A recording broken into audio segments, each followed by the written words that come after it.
It's like a York peppermint patty. It's like the cool, crisp wind just blowing through my hair. That's how Fester's looking at me like I'm a maniac over here.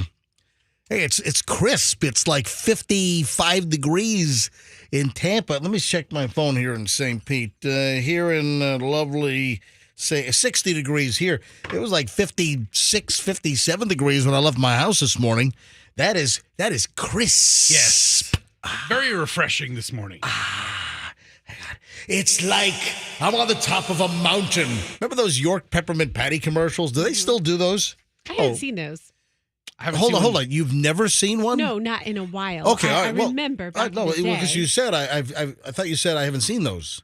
All right. Recently. I forgot to add the word recently. Yeah, that's important. See, it's very, very important. You know, just one little word can change everything. Whole sentence. I mean, listen, look at my real last name. One little letter changes everything. Yeah, it does. You know, the N makes all the difference.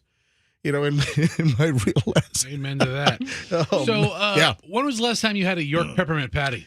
Ooh, probably a month and a half ago. Get out of here. Yeah, my mom had some at her place when we went to visit in Fort Lauderdale. That's really an old person candy. You think so? I don't think people with like kids are walking around with York peppermint patties. It's not like it's an Andes mint. Andes are for old people.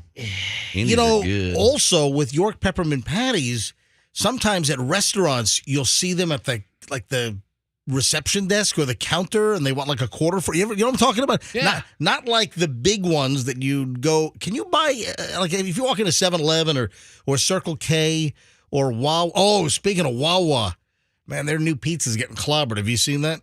No. Yeah, I've seen the commercial. Wawa's got pizza. Well, hang on. I've not tried it. It wouldn't be on my list to try because I was about to say you're not. I'm not a convenience store pizza person. So sorry, 7-Eleven. I'm not rolling in to get that 7-Eleven pizza. But I saw. You know what? Hang on a minute. Where's the Wawa? Hang on. Let me see. Now, I saw all the advertisements for Wawa. Wawa has pizza available after 3 p.m. or something. Wawa's a good. You know what? I'll get to this later on if we have time. But of all places, you're not going to believe which media outlet did a review of the Wawa pizza. And listen, Wawa's a good organization. I like Wawa. I was exposed to Wawa. Yes. I don't eat food often from Wawa, but a couple people brought me sandwiches that have been really good. Okay. Their sandwiches are very good. I like Wawa. I was exposed to Wawa, probably 20, 30 years because, they started like in the Pennsylvania, like Philly, outside of Philly and southern Jersey. So I've been aware of Wawa, long before they ever came to Florida. And I've always liked Wawa. Just, I guess their new pizza has some people asking, why? All right, I'll get to it later on. Hey, I don't know what it is as we get rolling today. Welcome, folks. It is the MJ Morning Show. I'm MJ with Fester and Roxanne. Froggy's over here to my left. We're all on MJ TV. Andrew, you did push the button to start MJ TV today, right? All right, I get a thumbs up from Andrew. So every morning the show is on TV. You can listen to us. You can watch us and listen to us because we have live cameras in the studio that get switched around to our different mic positions so you can see us do the show live in the studio. So a lot of people like to watch us. MJ TV.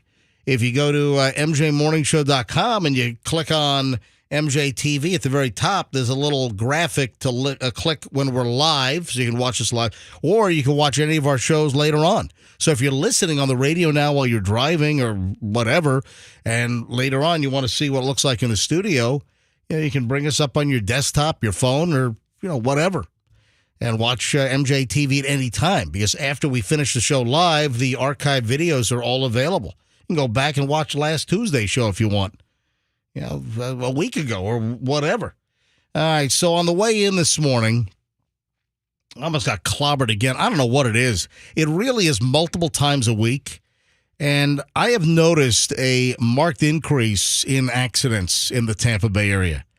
I've noticed just an increase in dangerous driving, there have been more deadly wrecks, awful twisted pileups, and it just seems that folks are driving just more aggressively and dangerously. And it comes to the point now where it seems to be the norm on my way in. When I'm driving over the Howard Franklin Bridge at 5:20, 5:17, 5:25, depending on how I'm running, it's just insane. I almost had a Model 3 Tesla.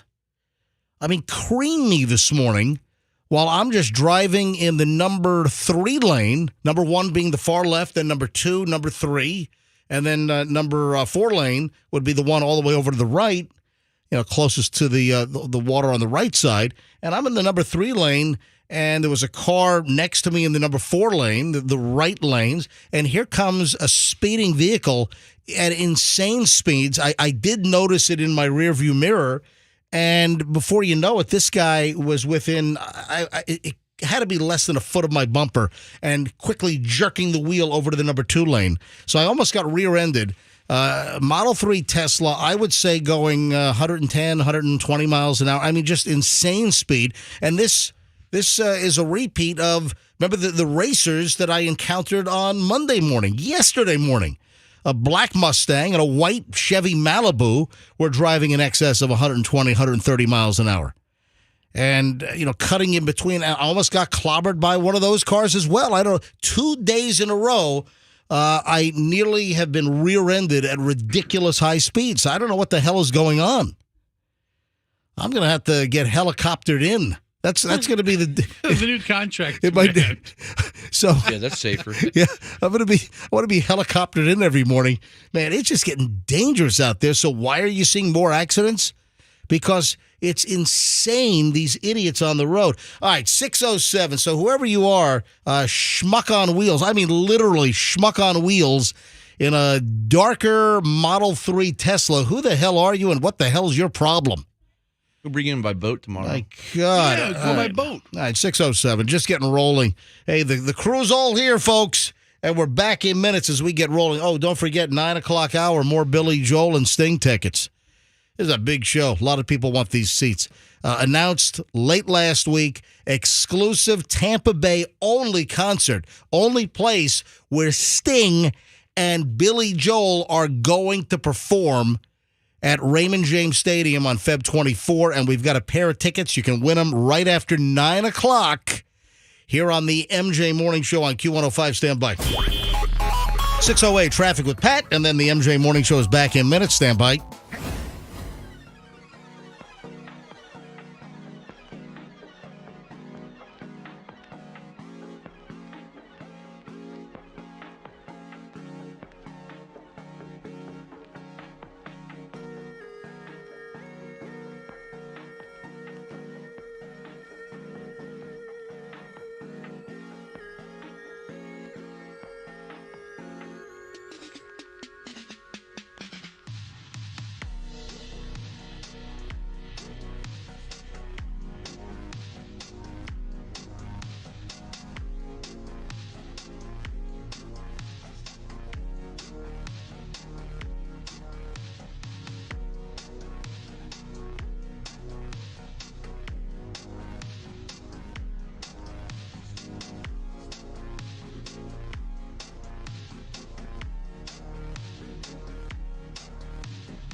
It is MJ and the crew here on a Tuesday morning, and a very crisp Tuesday morning. It's so refreshing. It's so exhilarating out there. You know, it's not that, summertime, that mung, that heavy air that you walk outside and it's like, bleh. You know when you open the oven door? You know when you're cooking something at 425 and you open the oven door and it's just that heat blast that hits you? Yeah, we had that pretty much all summer long, and now you walk outside this morning and it's like 55 or 60 degrees, depending on where you are. It's awesome. Hey, so I've got a shark item here, and Froggy, I think this is... Yes, sir. I think this is probably ripe for your commentary. Now, if I have a shark item, as like a little musical accoutrement, would you rather me play this? What is this? I think I recognize it. Yeah. Or would you rather me play this? Oh, this definitely. Wow, both about sharks, but very, very different, Definitely different texture. I'd say. I'll tell you what, if you're a parent right now, the second song is much scarier. Yeah. Much scarier. This is much scarier. Yes. There's Fester the parrot. God. Is that still a thing? Are kids, is the world over that stupid baby shark thing? Or I don't know. I My mean, kids it's- outgrew it. Yeah, my kids have mostly outgrown it, but I still see the dolls. I see the sharks for sale. And the creepy whistle song? Was that like in Kill? What was the movie with the... Oh, yeah. Hey, Fester, go to YouTube quickly. Okay. Go to YouTube, and all you got to do is type in creepy whistle song, and I'm sure it'll come Kill up. Bill whistle song. Yeah, it was right. It was just creepy whistle song. Type in creepy whistle song. EPY. Yeah, and I'm guessing it's just going to come right up. Creepy whistle song. 2 down. There we Yeah, go. is that a thing here? Creepy whistle song. Yeah, Kill Bill right there. Yeah, just look at that. It's the second thing on YouTube. There's probably a commercial. Okay, yeah, skip it quickly in 3, 2, 1. Skip ads. Okay, so this is a 2-minute scene. Oh, here it is. There we go. Look at that. Yeah, it's the creepy whistle song. So I was, this is creepy. Is that Uma Thurman? Yes. Yes. Yeah. She I would didn't- be, she's Kill Bill. I didn't see that movie. I mean, I'm familiar with it, but It's fantastic. Oh yeah. So this is a creepy. I was in a subway station up in New York, and it was late. It was probably a little after midnight, and there was just some guy just walking on the platform, just whistling that thing, and just oh man. It's like I'm gonna put my body against the wall. I'm not gonna get anywhere near the edge of the platform, get pushed right in. So I guess the question is, what's worse, the creepy Kill Bill whistle song or Baby Shark? Yeah. Anyway, so what's the shark thing here? And Froggy, I think this is again really open for your commentary. I had this last week and I just didn't get around to it, but it's in my I got to do it pile because this interested me. Do you remember the dude that beat a shark? This was like on the dock. Florida man who beat a lemon shark to death. Do you remember this story? This was over. Remember the kid dragging one behind the boat? No, this was over in Indian Harbor. I don't remember this. A Florida fisherman was caught on surveillance video beating a shark to death with a hammer. Has been sentenced to hammer? Yep. It wasn't a hammerhead. No. This is a lemon shark, and so they can be a little aggressive. I've seen lemon sharks while scuba diving, but this guy was sentenced to 1 year of probation and ordered to take shark fishing classes. Oh, that's all. Oh, that's fantastic. What? Give him Great. something that's enjoyable. Yeah, I'd actually like to go to a shark fishing class. You beat a shark to death with a hammer, and here's part of your side. Yeah, just take a fishing class. What? Yeah. I'd be like, I'm not going to jail? And a year of hanging out at my house? Okay, Yeah, what the deal. hell? I'll take it. Brian Waddle, 34. Waddle. Waddill. Yeah, he got busted for pounding a lemon shark, which is a protected species, over in Indian Harbor last year. It was last December. Later charged with failure to return a prohibited species to the water. Yeah, the disturbing footage shows Waddle striking the shark several times as it lay in the surf. Jeez. What did he do? Take it home and eat it? No, it was on the dock or the beach area, and he just killed it for fun. Yeah, exactly. I remember seeing a maniac. I remember seeing this video, and I'm like, "What the heck?" And then I forgot about it. And then last week, I see like an update, and he's on probation, and he's got to take a fishing class.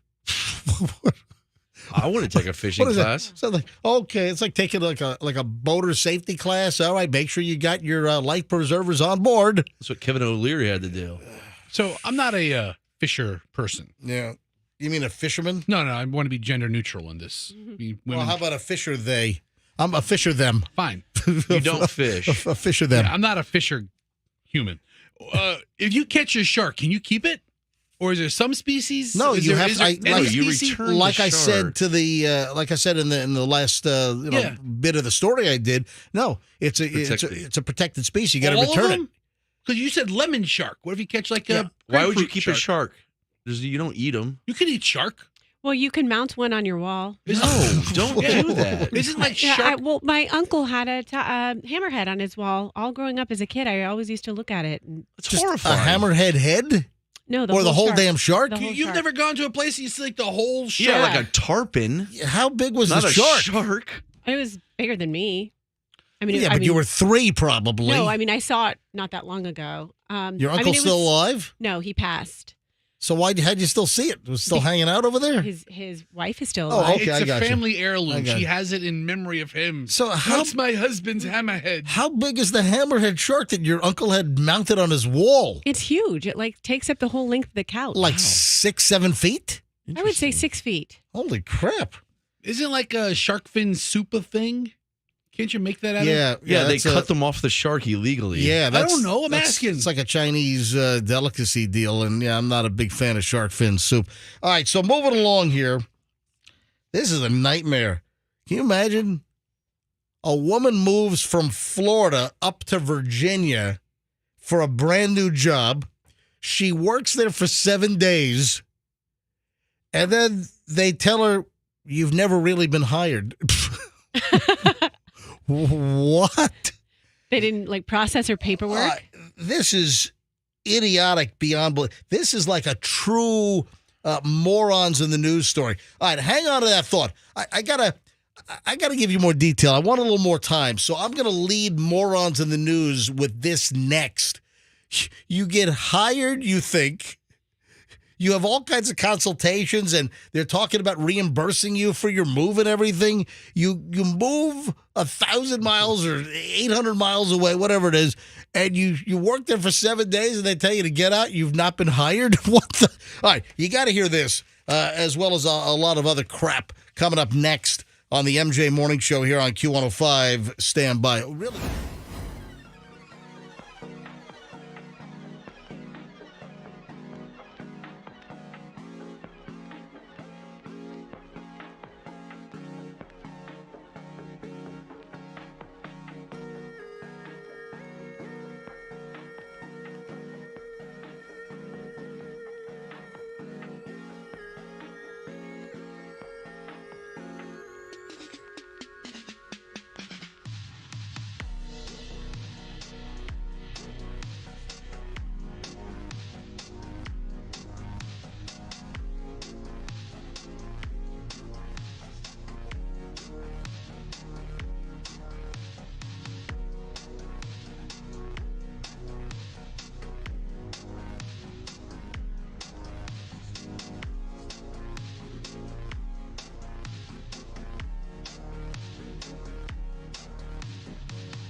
Such cheerful music for morons in the news at 6:39 here on a Tuesday morning. All right, so I kind of teased the story. You move like, 800 miles for a new job.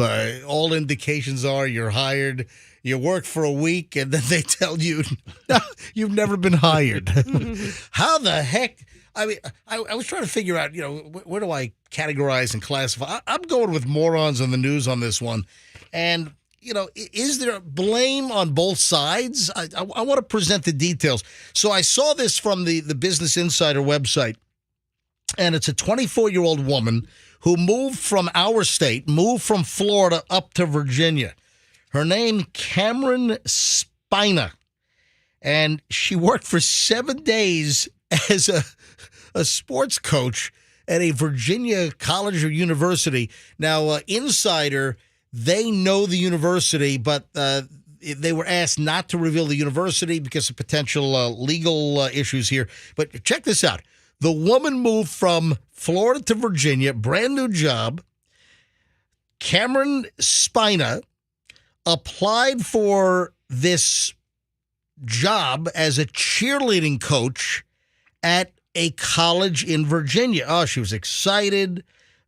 She graduated with a master's degree in global sports business from Rutgers back in 2022. I mean, Rutgers is a good school. Impressive. She said the head coach of the cheerleading program at the Virginia College arranged for an interview first over Microsoft Teams. This is back in June. She said the interview was incredible. It went on for an hour and a half.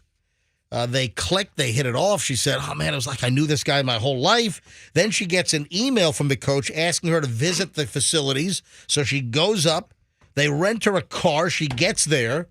The interview lasted for 5 hours on location at the school in Virginia. Jeez. So same thing. The interview went extremely well. They're talking. They connected. They clicked. So at the end of the second interview, the head coach told her that wanted to hire her for the job, for this cheerleading coach and assistant, whatever. So sounds like he made her an offer. Sent her an email with the job details, the expectations of the job, according to the records that the insiders saw. But Spina said, never received the contract or offer letter to sign. So that's something to note. The insider viewed more than a dozen emails between the woman and the head coach who organized her move to Virginia, as well as receipts and expenses. Then on July 11, she gets an email from the head coach telling her that she was to start work on August 1. That sounds like it's official. The email from the coach says start the cheerleader coach job August 1 at this institution, and that she should submit her details to human resources through a job posting on the website for the university. This is merely a formality and can get you in the system with HR. The coach wrote in the email, completing this now would probably mean you would be on a pay period starting 8/1, August 1st. She then speaks to the head coach twice a week throughout July to discuss how she would step into the job. Several emails with the coach also show that he asked the woman to try her hand at a few administrative tasks, like organizing a camp itinerary for the cheerleading coaching team. She says, we talked about whether I would relocate, how I would have to need time to find a place to live as well, while also doing her duties. So the coach puts her up in a hotel. On his dime? No, I'm sure it was using university funds or whatever his budget was. Puts her up in a hotel. So she terminates her lease here in Florida and gets a storage unit in Virginia. She and her boyfriend drive 13 hours to Virginia. They're doing it. They rented a truck. He's driving the truck. She's following in the car. After getting into the hotel, she starts working on August 1st, immediately started carrying out her duties, coaching about 50 athletes at the school. She says, when I showed up in person, I was purchasing, I was ordering items, I was doing a lot of official business with the team. But then little issue crept up. Yeah, August 8th. So she's working a week. She gets there. She starts work on August 1st. Then August 8th, her boss asked her to check whether human resources had received her personal details. When she emailed the HR department, they said they'd received her job application, and they responded, your application is currently under review by the department, and if you're selected to move forward in the hiring process, a hiring manager will contact you directly. So she's like, oh, there must be some kind of mistake here. Yeah. They also said, hey, you might want to also browse some other job openings available at the university. So she had already been working for 6 days at the university. So she sends a note back to HR. Excuse me, I think there's a problem here. I've already been hired. Must be some kind of clerical mistake. I've already started work. Then she said on August 9th, the boss asked her whether there was anything that might cause problems in her background. She said she emailed Human Resources again, but was told that her application never reached the stage in which her employer would run a background check. She never even got to that point. So the university's super fault here if he's giving her letters. Well, he's a representative of the university. It seems like the coach hired her, but it never went through HR. But wouldn't you rely on your so-called boss? Yeah. Did you see what happened August 10th? I'm about to get there. So Spina told the Insider website that she and her boss agreed on August 9th that she shouldn't return to work until the hiring situation was resolved. And she says that on August 10th, an HR employee called her saying the company had decided to move forward with other applicants for the job. Oh my God. That's crazy. What other applicants? The head coach has you working and hired. What the? I mean, this is insane. This is a nightmare. It is. A trippy nightmare. Yeah, play the Kill Bill whistle song again. Right. Under this whole story here. So then she gets a call on August 11th from HR at this Virginia university, and they said this is now an issue where there's no record of you. There's no hiring process for you. She had never officially been hired. Also stopped receiving any communications from her boss. It was initially a panic situation, mostly because of all the money I had spent, she said. That's a lot of money to lose in a couple of days without a guarantee of getting a paycheck to reimburse you. She estimated she spent about $1,500 moving to Virginia. She was eventually reimbursed by her would-be employer for her expenses and 7 days of work. After she wrote a letter to the college's HR department explaining the misunderstanding. So she did receive a $1,600 check. But can you imagine what the hell? They must have went on or did some research or maybe went on her Facebook and saw some shady activity. That's maybe? not how jobs go. No. Because they said that it never even got to the background check portion. And they'd already gone forward with someone else. And how did they go forward with someone else while the coach was going in his completely own direction? Well, how do you go in another direction when the coach is the one that needs to hire the assistant that he feels is most qualified to hire? Man, what a freaking nightmare. They screwed her. Oh, man, she got hosed. So she's now temporarily moved in with her parents. They live in Pennsylvania. She's working some remote part-time job right now.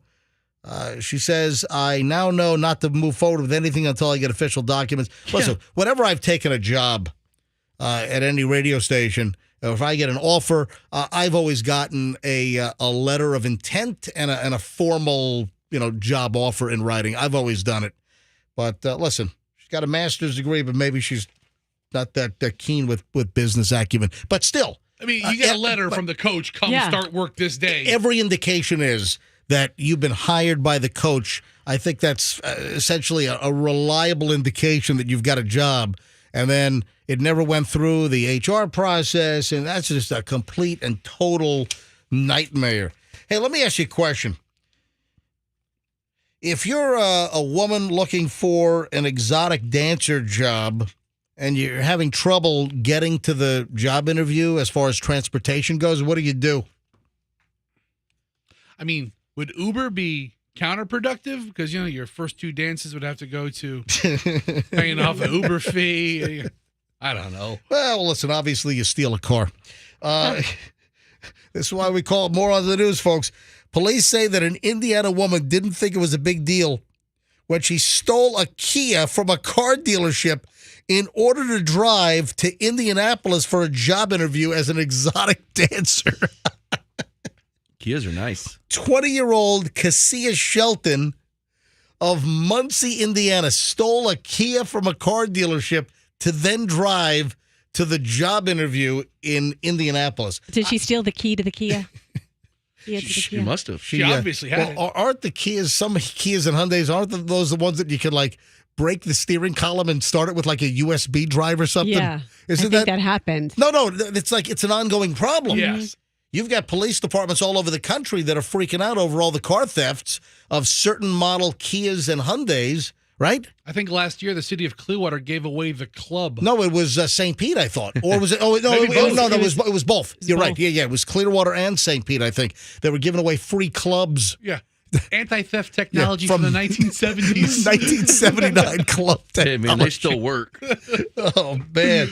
So, according to court documents, this 20-year-old wannabe exotic dancer, yeah, she acted like the whole thing was a joke, according to court documents, did not understand why she was being arrested. Because you stole a car from a car dealership to drive to your stripper job interview in Indianapolis. All right, now hold on. Did she return the car at any point? Police learned of the theft after an employee at the Muncie car dealership called to report a 2013 Kia Optima was stolen from the lot. It was a used Kia. It was a 10-year-old Kia.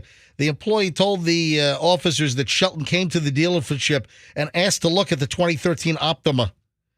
The employer had been preparing the car for the test drive, but said the phone kept ringing. Though he said no one was ever on the other end of the line when he answered, the employee reportedly told Shelton to wait for a moment while he answered the phone yet again, and then she drove off with the Kia. So it was like it sounds like she was like doing a little phone decoy to ring the phone off the hook, and then while the employee's trying to answer the phone, she just drove off with the car. My God. That's pretty sketchy. Oh, man. Muncie's an hour and 20 minutes away from Indianapolis. She probably could have borrowed the car from the guy for, services rendered. Shelton reportedly told police she stole the key in order to drive to Indianapolis for an exotic dancer job interview. She didn't understand why this was a big deal. She returned the car. That's what she told the cops. So she returned the vehicle off by dropping it off in the parking lot of a mall located next to the car dealership where she stole it and left the keys in the Kia. So she did not understand why she was going to be arrested. Is this 20-year-old stripper, is she that stupid and clueless? Sounds like it. My God. Anyway, arrested on a preliminary charge of auto theft and identity deception, both felonies, faces up to 2.5 years in prison if convicted. So, attention all wannabe, would-be exotic dancers. Yeah, if you got a job interview, have someone drive you, take an Uber. Don't steal the car from a Carpool with another stripper. Yeah. I did a little research. Greyhound buses, Muncie to Indianapolis, $15.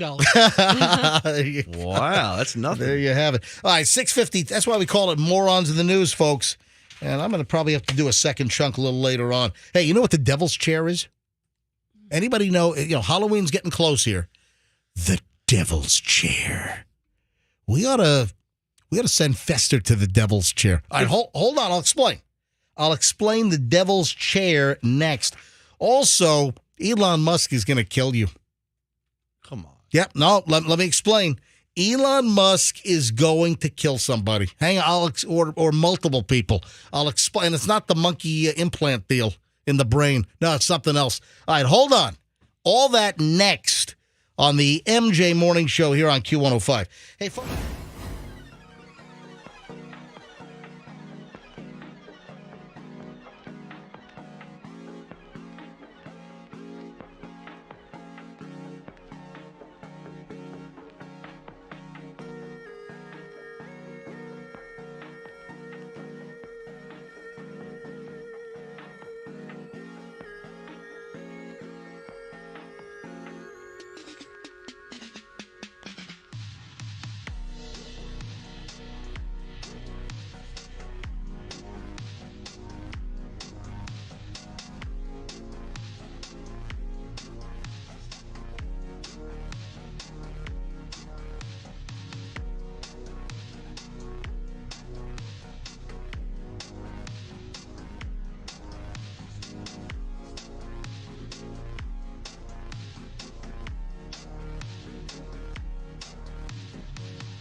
It is 7:01 at the MJ Morning Show. Fester, get ready to sit in the devil's chair. All right, we might have to climb a fence. All right, but Climbing fences is not my strong suit. Hang on a minute.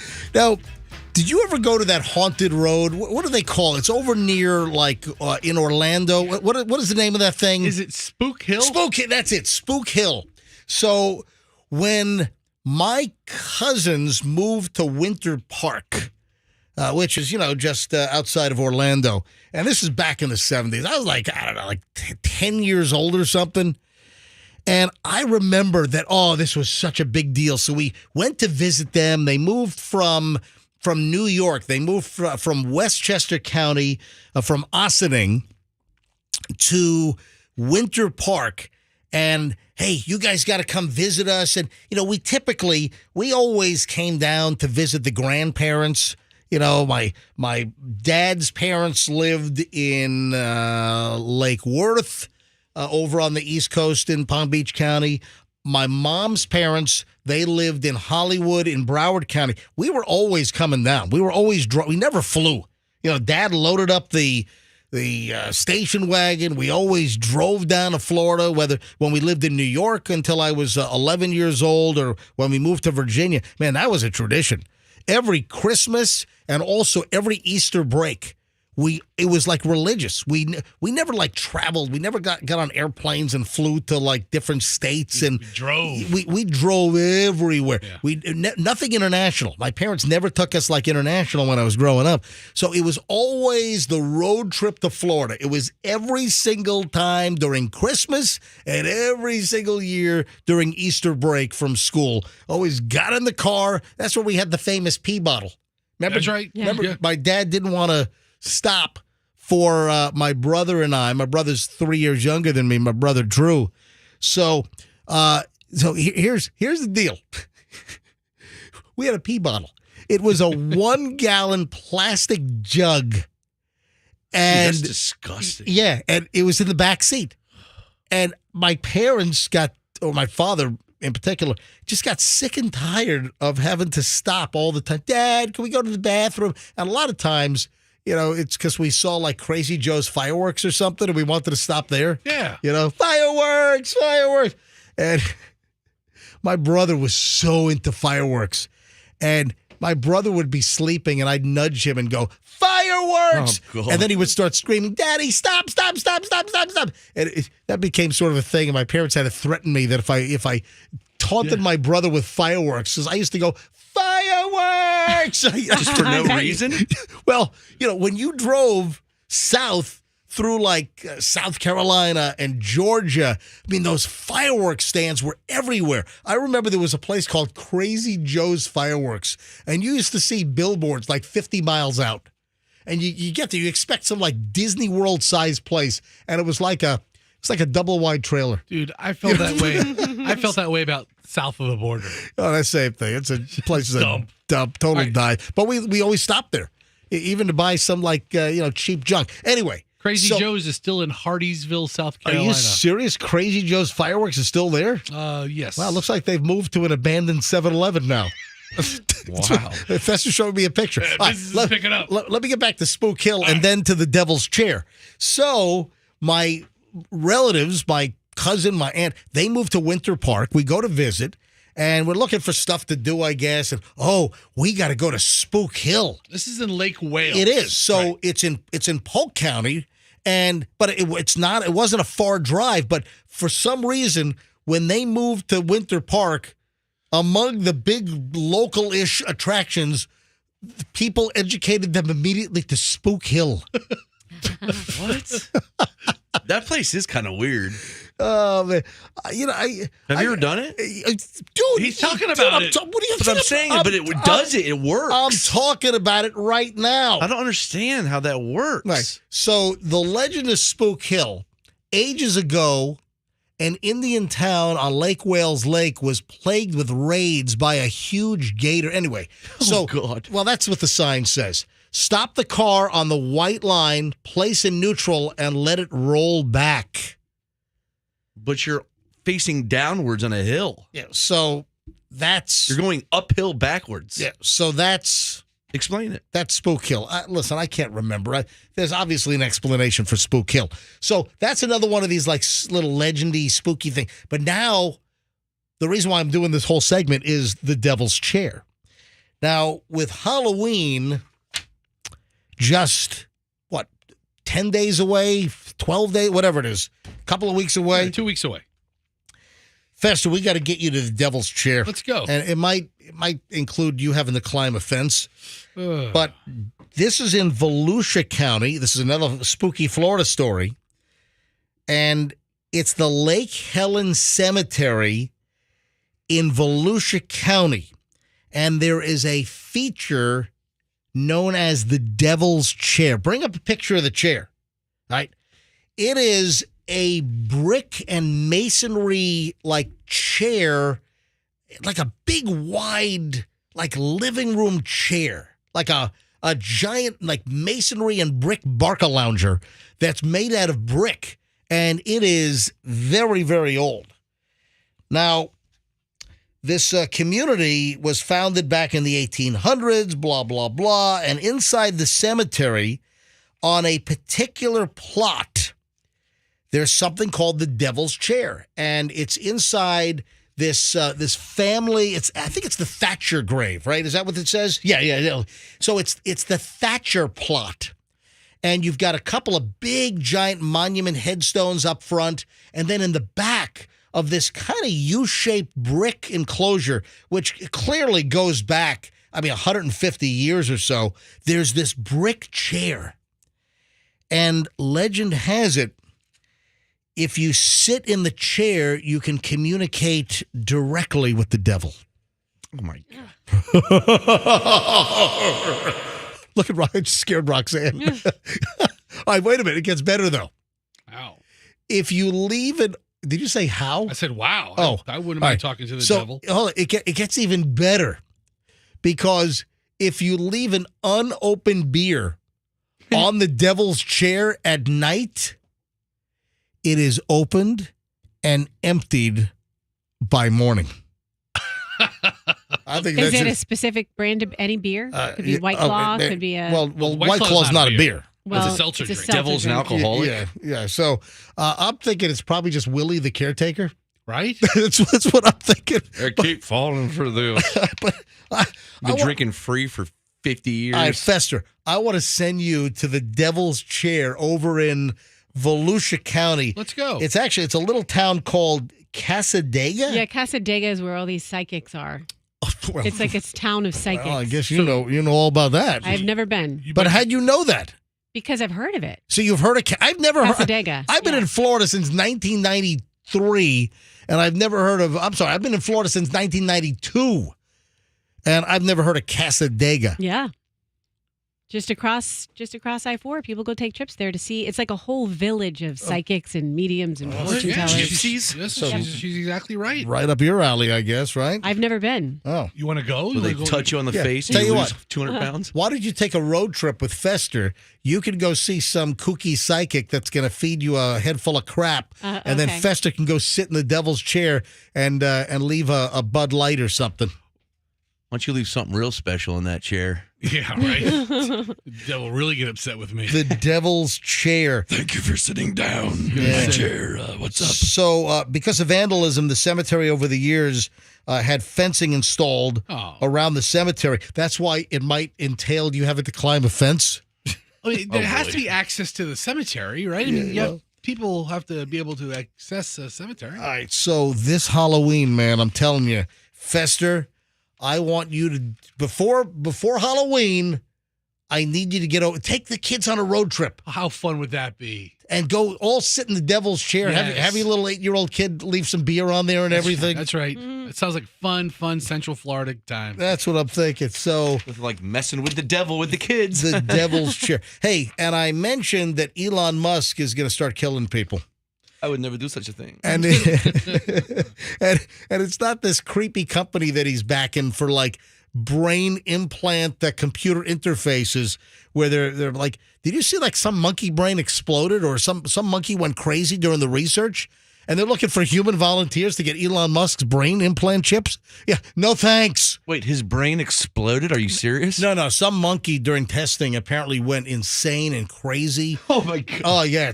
Look it up. It's a creepy story. But It's awesome. I saw something else about Elon Musk that it's an absolute fact that Elon Musk is going to start killing people. Why? Because his Starlink satellites are going to start falling from the sky. By 2035. All right, we're a couple of years away, but listen, time flies. And objects like Elon Musk's Starlink satellites could start to injure or kill people. This is according to the FAA. I mean, this is not some kooky operation. The Federal Aviation Administration, in a new report to Congress, they're speaking out on the dangers of the Starlink satellites and the injury or death to humans. Listen to this, quote, the dramatic rise of non-geostationary satellites, particularly those in low Earth orbit, poses an increased risk to people on Earth and aviation due to re-entering debris. Yeah, and they're saying that it is almost a certainty by falling Elon Musk satellites over the next decade plus that people are going to be hit. So to put it in perspective, chances of death, killed by a shark, 1 in 3,700,000. Killed by lightning, 1 in 1,200,000. Killed by a hornet or wasp or bee sting, 1 in 54,000. Killed in a fire, 1 in 1,300. Jeez. Killed in a car accident, 1 in 101. It's getting morbid. Killed by an Elon Musk falling satellite, 1 in 1. Wow. No, it's not that low. But there's Oh my God, somebody's definitely dead. no, seriously. So now we got to worry about Elon Musk, because have you seen the map of how many of these Elon Musk satellites are littering the sky up there? Yeah. And people are claiming that, that you see the lines and strings of them, and You can Yeah. you can program them to go into a line. but the other issue is with the Elon Musk satellites that astronomers are saying that it's beginning to wreck the night sky. And Wait, how many are up there? I mean, aren't there a couple of thousand up there, like globally? What? I mean, it's crazy. That guy has 1,000 satellites? Listen, hey, Fester, look that up for me, please. How is that legal? I saw a map because it's like unregulated. How can you just litter the sky with stuff? All right, right now, over 2,000 satellites are up.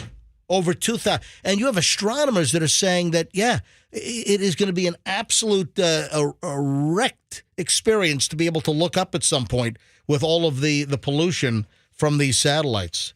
So just a little heads up. This is, totally a problem. All right, folks, when we get back in minutes, we've got an hour and 20 minutes of nonstop MJ.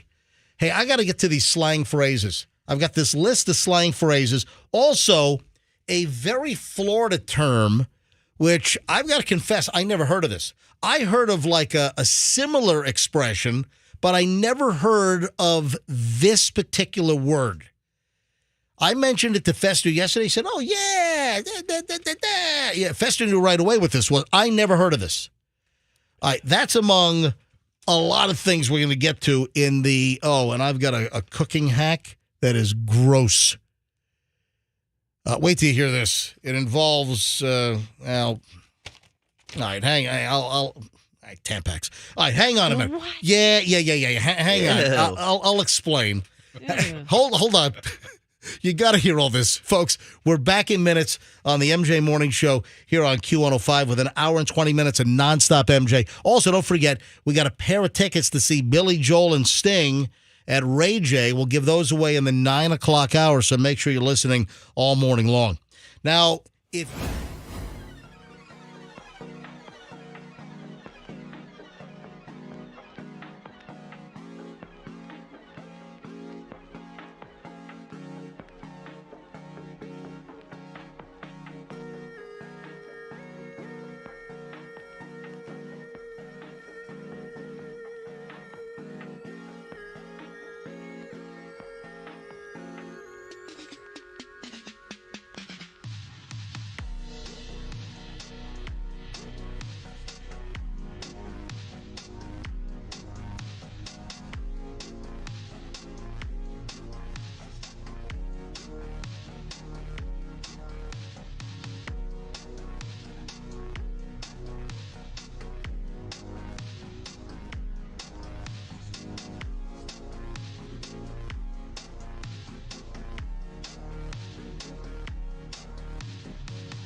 MJ Morning Show on Q105, MJ and the crew. And right now we start an hour and 20 minutes of nonstop MJ. Don't forget, Billy Joel and Sting tickets. We'll give those away just after 9 o'clock this morning, all week long.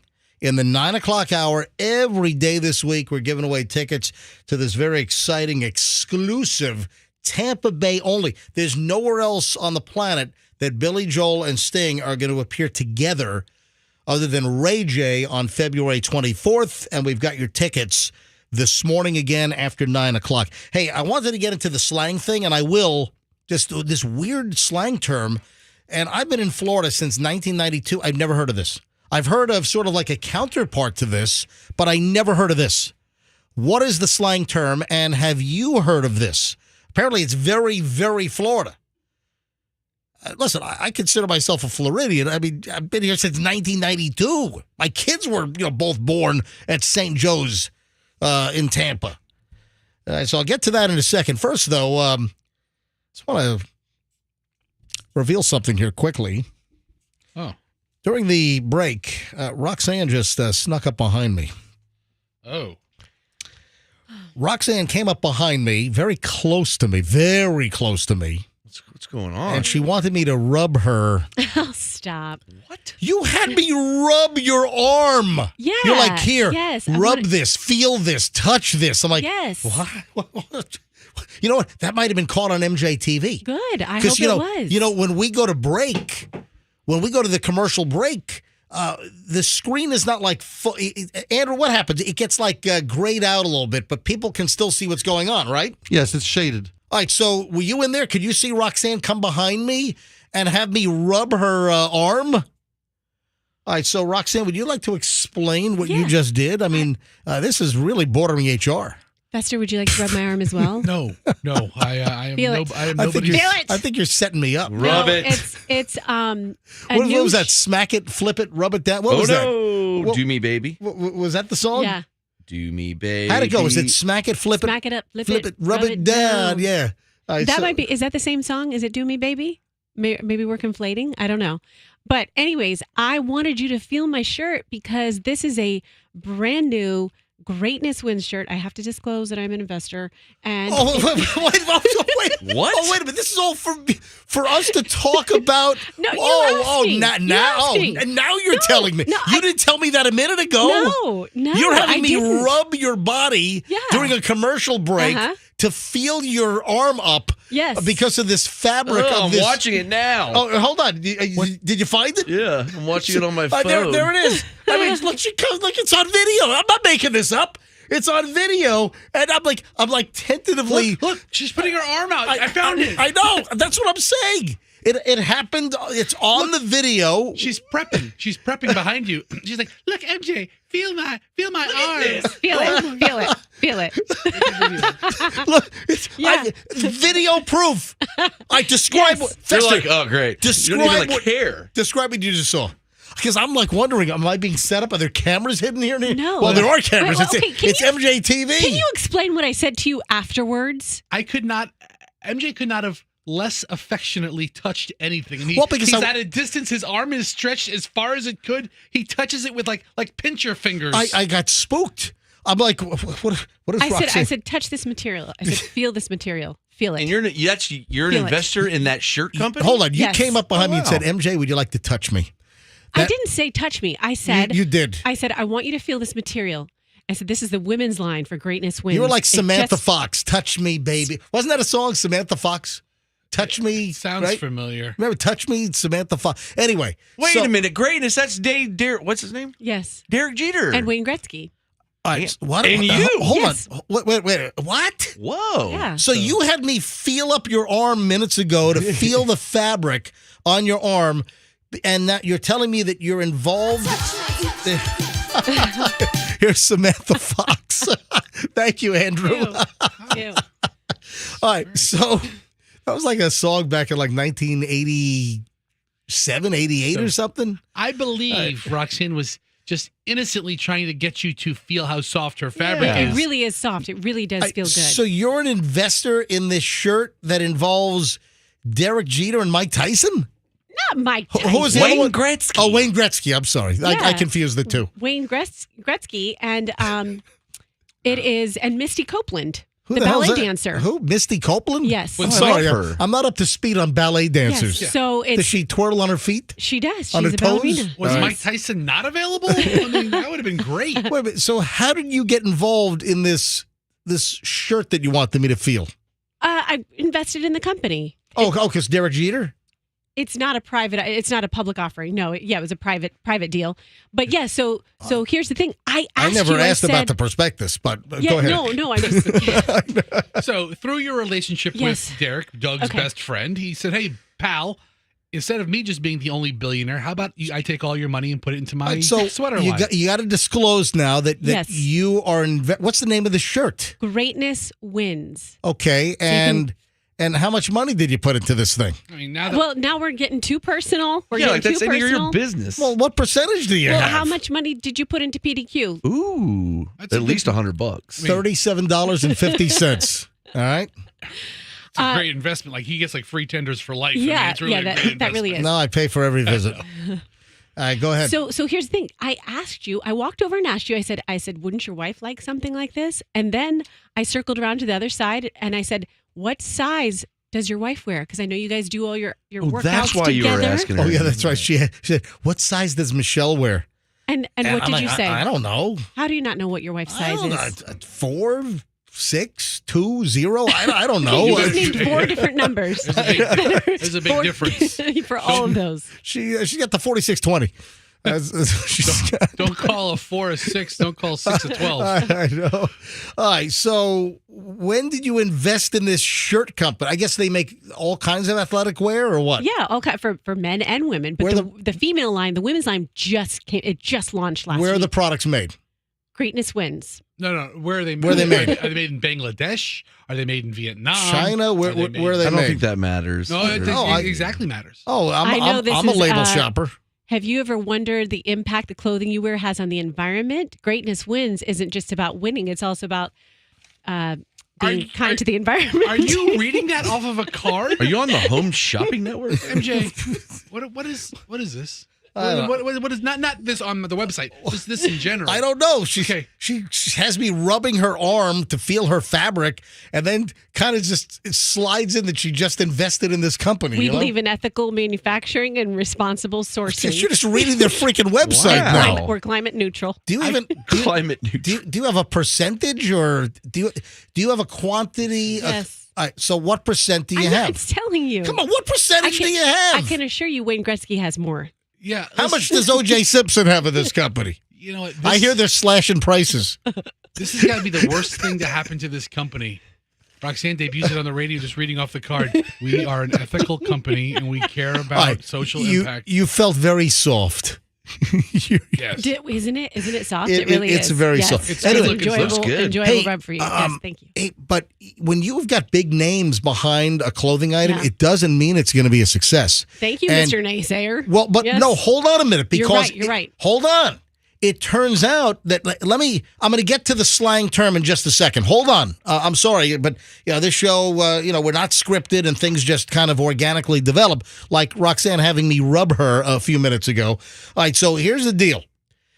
And you just brought this up, and I just dug this out of the pile. This was in my pile to do later on if I even got to it, but now it's a perfect time.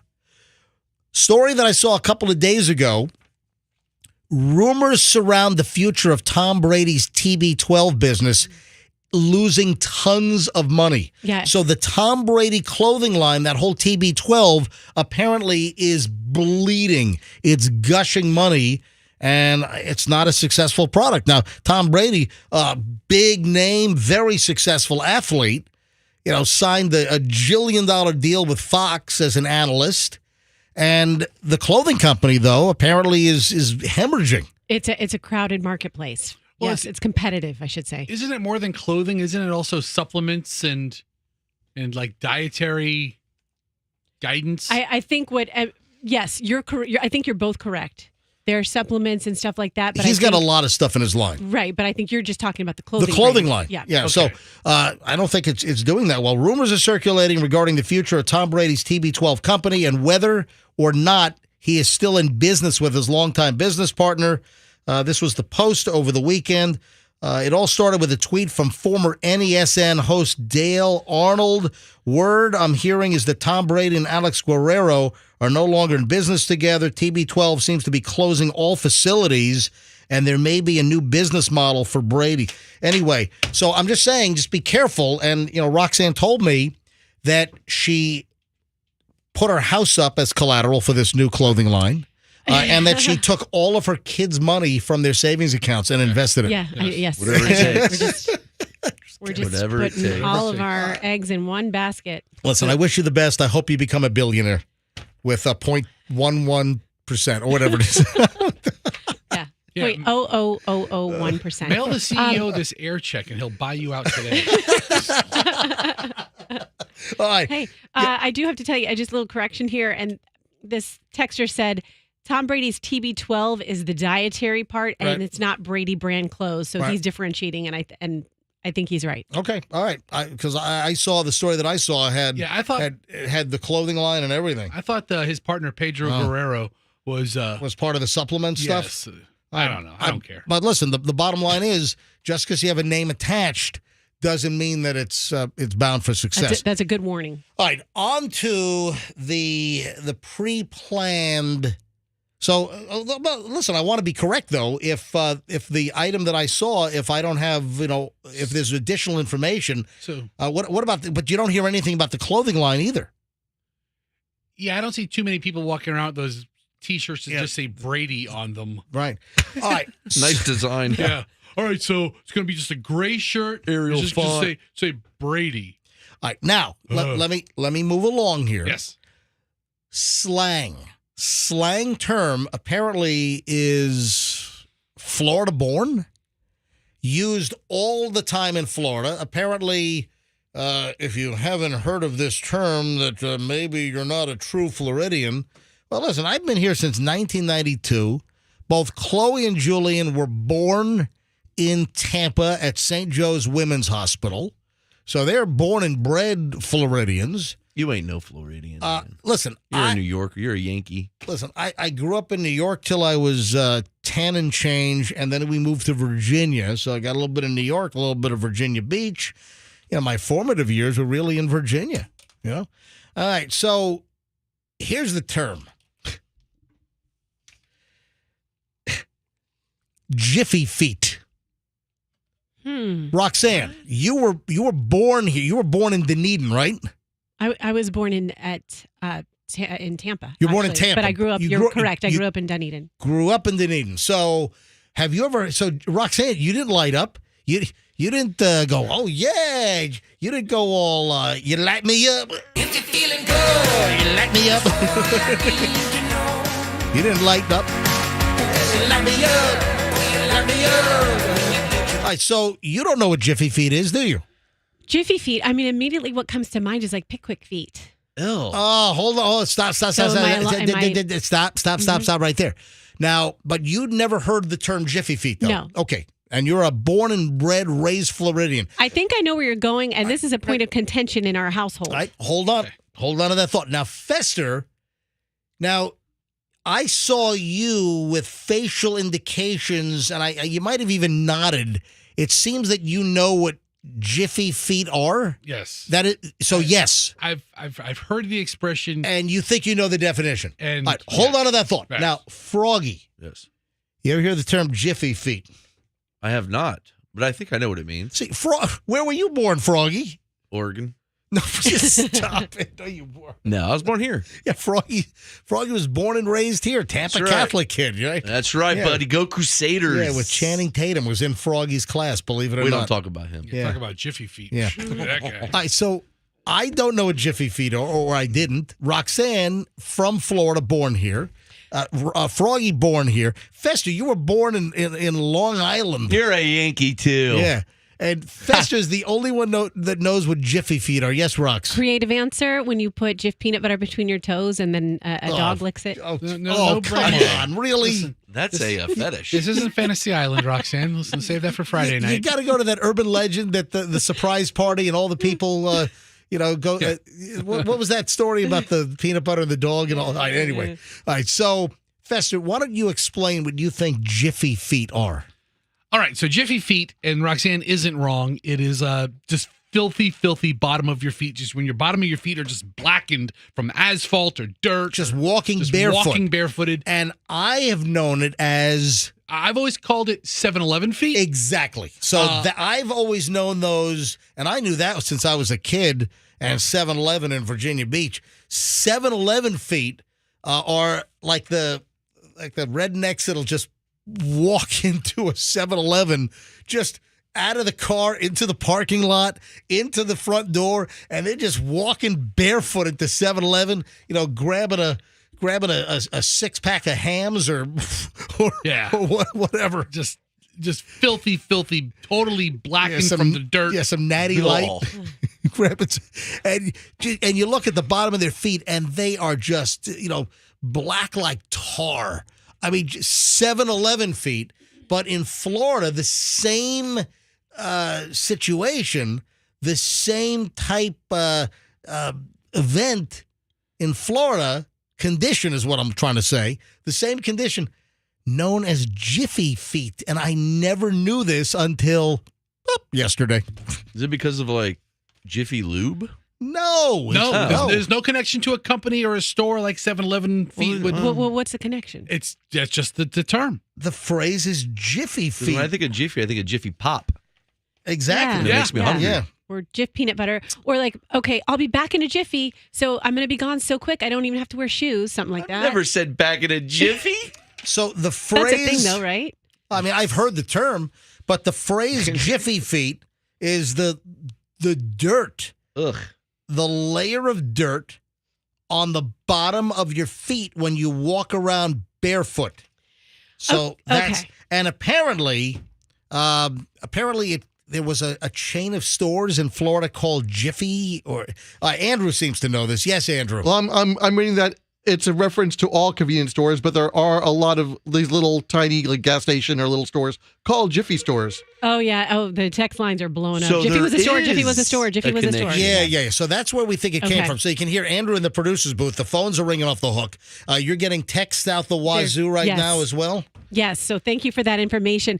Question But for... are they gone? Because I haven't seen a Jiffy store. Are there any Jiffy stores still in Florida? Pam in Dade City says we have a Jiffy store right down the street, like a little baby 7-Eleven. Oh, man. So you could really have Jiffy feet at the Jiffy store in where? Well, she says she lives in Dade City. In Dade City. Mhm. Okay, so for you guys, especially you two Northerners, do you think it's a big deal for people to walk outside with no shoes on? Because in my house, say we're saying goodbye to someone, my kids will run out with no shoes on, and Doug has a meltdown. Well, Put because your they're going to shoes on. step on a rusty nail, they're going to need a tetanus shot. Yeah. Are they up to date, by the way? I am. No, I just don't even believe in taking them to the doctor. No, Well, not at all. I'm not a walking around outside barefoot person. He has an attack, and I'm like, we're Florida girls. We'll walk outside barefoot if we want to. It's kind of... Not down the street until not walk to kinda- a convenience store, but like in our front yard. Yeah, you can walk out with no shoes on. It's kind of trashy. See, Kids Oh running my around. God, are you that's- kidding me? Running around the driveway and the Yeah, street. yeah, My that's- kids run around no shoes all the Yeah. time. That's because we're Florida people, Froggy. These two snooty Northerners Yeah. are appalled by this behavior, I am- and it's like, get over yourselves. Let the kids. Yeah. And grounding is a thing. Oh, Like you're supposed to God. run around in the grass and feel it on your toes. Whatever. I Watch tell out for acorns. I tell my kids all the time, go back inside, put your shoes on. Put your shoes on. Don't come outside until your shoes are on. Andrew's like every That's line is ringing on Jiffy stores and Jiffy feet. Same as 7-Eleven feet. Yeah. So 7-Eleven feet and Jiffy feet are synonymous. They are the same. Now, I got a couple of bathroom stories that I got to talk about. First of all, Fester, why'd you just make a face at me? Wait, deal with the content. I am. All right, first of all, the dirtiest thing in your bathroom. Oh, man. Yeah, see, this is really important. This is educational. Folks, don't for a minute discount the education you get from the MJ Morning Show on a daily All basis. right, so it can't be what you originally think first. This bathroom item is among the dirtiest in your bathroom dirtier than anyone suspects. A lot of people wouldn't even think of this item in your bathroom being filthy, and it is neglected. Sometimes it is only washed once a year, if at all. You know what? We ought to go to phones on this. Oh, you just gave it away. No, you did. I don't know. Why is that? An area in your bathroom. Well, you think you're so smart? That needs to be washed, and some people only wash this once a year, if at all. You know I know what I wash once a year in my bathroom. Yeah, you. All right, so let's go to phones on this quickly. I would imagine it's going to be guessed fast. All right, what is an item in your bathroom that is dirty as and is neglected, and a lot of people don't even think about this? All right, let's go to phones. 800-990-1047. 800-990-1047. Dirty bathroom item. Look, the phones are all ringing. Andrew is screening away. Fester's got the phone screener up. All right, so let's, and listen, a good time to mention, folks, make sure you tell 3 people a day to listen to the MJ Morning Show. Yeah, without the advertising and promotional budget that I would like, I need you to act as our billboards, our TV commercials, and I'm just asking a small favor. We provide this free entertainment every morning to you. If you could just do us a favor and tell 3 people a day that you listen to the MJ Morning Show on Q105, 104.7 FM, that's like a billboard. That's like a TV spot. So if you can just tell everyone you know, everyone you run into, coworkers, colleagues, if they listen to another radio show in the morning, just say, hey, give the MJ Morning Show a shot. Give it a listen. You know, tons of people know who we are. We've got a lot of listeners, but there are still a lot of people that have moved to the Tampa Bay area during the time that we were off in the 7.5-year spread that we were not on the air. You know, when we left FLZ to coming back on Q105, a lot of people came to the Tampa Bay area, don't know who we are. So tell them to listen. We appreciate it. Let's grab Monica in Tampa. So if you're just tuning in, bathroom item that is filthy dirty. People neglect this, and a lot of people wouldn't even suspect this to be one of the dirtiest items in your bathroom. And some people clean it once a year, if at all. Let's grab, did I say Monica? Monica, welcome to the MJ Morning Show. Hi. Hi, how are you? We are well. All right, Monica, you're the first caller. Are you going to get it right off the bat? I hope so. Is it the rug? What rug? What is another name for that? The bathroom rug.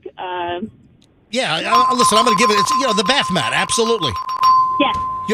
Look at that. Right off the bat, Monica has it. Yeah. Hey, Andrew, keep the other calls on hold. I want to know if what they were going to guess. But, Monica, that's 100% right. It's the bath mat. Dirtier than most people imagine. Apparently, it's filthy. And, Monica, how do you know that right off the bat? My kids gave me the answer. Hi, you guys. Look. Hey, well, who are the kids we have in the car? Announce your name.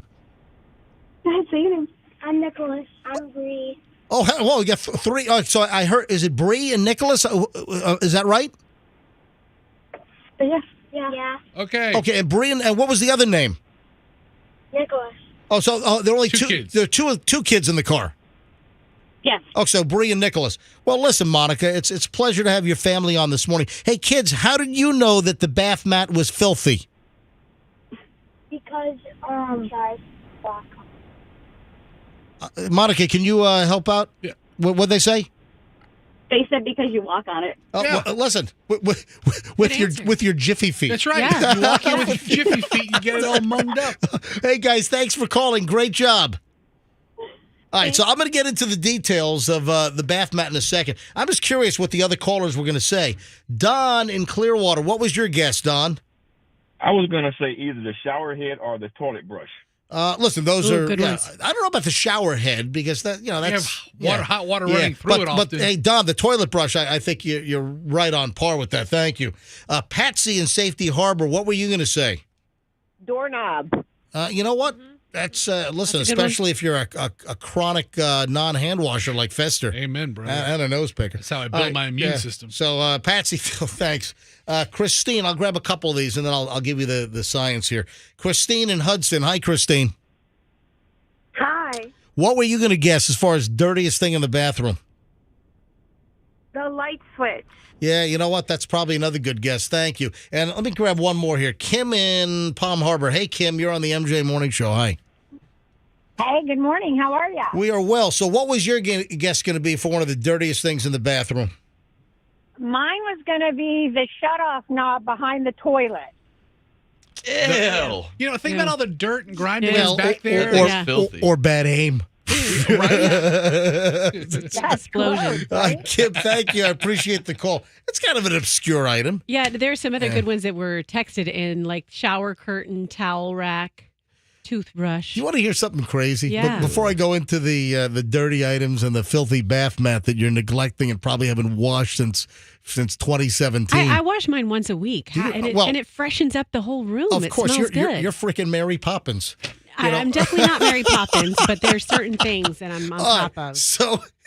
So speaking of this just reminded me. So the caller just mentioning the valve shut off behind the toilet. Yeah. So, I told everyone that I'm in the middle of this Florida homeowners insurance quagmire with my company, AIG, can suck it.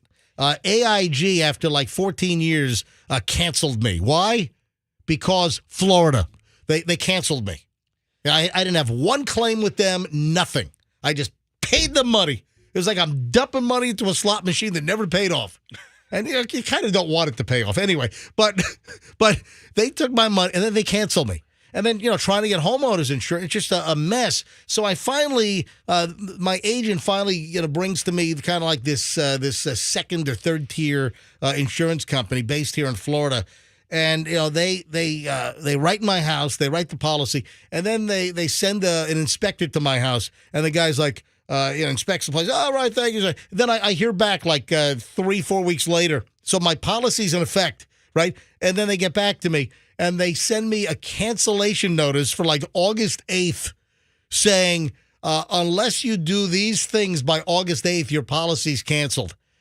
A new roof on the house. I'm like, what? What are you talking about? So I've got a clay tile roof. And they cited a couple of broken tiles, and they wanted an all-new roof on my house. And I'm like, that's not the roof. The clay tile roof. The clay tile is decorative. The roof is the 30-pound or whatever the paper is and the hot mop on the roof. That's your roof. The clay tiles are just decorative. And, I had a couple of cracked tiles, and they wanted me to replace the entire roof. Then... here's where the bathroom toilet valve knob comes in. They wanted me to replace every single water valve under the sinks and behind the toilet in every bathroom in my house. And we got a good number of bathrooms in my house. For no reason. I don't have any leaks. Just got to replace all the them. valves. Get them out. So roofer buddy I know, I asked him, and he said, oh, yeah, this is the racket going on. Yeah, the insurance companies, they're just telling everyone, yeah, you got to have a new roof. And then I talked to Joe the plumber, Joe Gonzalez from Gonzalez Plumbing. He said the same thing. He's hearing it from customers that the insurance companies are doing inspections and they're making people change out valves.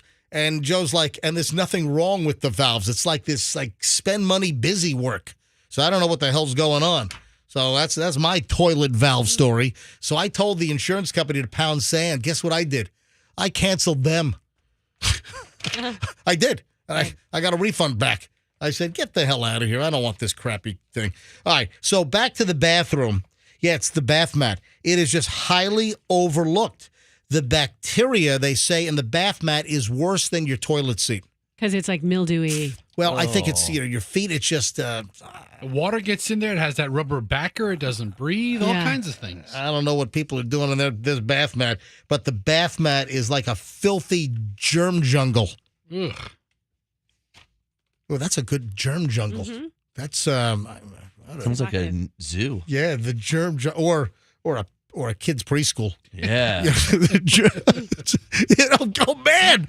Oh, open up a daycare center called Germ Jungle. Yeah, they'll be lining up for that one. Oh, man. Yeah, where do you take Where do your kids go? Germ Jungle. I'd like to sell against that company. You know, they call their company the Germ Jungle. Germ Jungle Daycare. Do you want to send your kid there? Yeah. In Waimama. So that's what All right. So, Oh, when you man. said it originally, I was thinking something like the towel. But The then towel you rack. said, that you Yeah. wash it once a year. And I'm thinking, okay. No, some people wash it once a year. I think there are some people. We could probably go to phones now and probably get people to call in to say they've never. Oh, should we do that? Ew. But you should- just replace it after?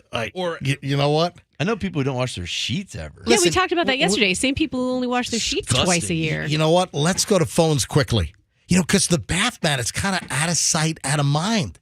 And then you're worried. You got the carpet on top kind of thing, and then you got that rubber backing. Man, can you put it in the washing machine and the dryer and all that? And you know what? If you've never washed your bath mat, It's easy to do. and hey, maybe we've just sparked a, oh my God, I've never washed my bath. I just learned this from the MJ Morning Show. And my kids go to Germ Jungle. All right, you know what? Let's go to phones. I'm only going to take a few calls here because we got a lot of stuff to do here. But if you've never, ever washed your bath mat in your bathroom, right outside your shower or tub, phone us up. 800-990-1047. 800-990-1047. Andrew, just a handful of calls, and then I got to move on because I have one other bathroom thing. 15% of Americans have done this in their bathroom. 15% of Americans have done what in their bathroom? I'll tell you in just a second. This is kind of interesting. So hang on. Let's grab. All right, Andrew, the first call is Dawn, who washes her bath mat every few weeks. That's So exactly what we're not looking that's for. exactly.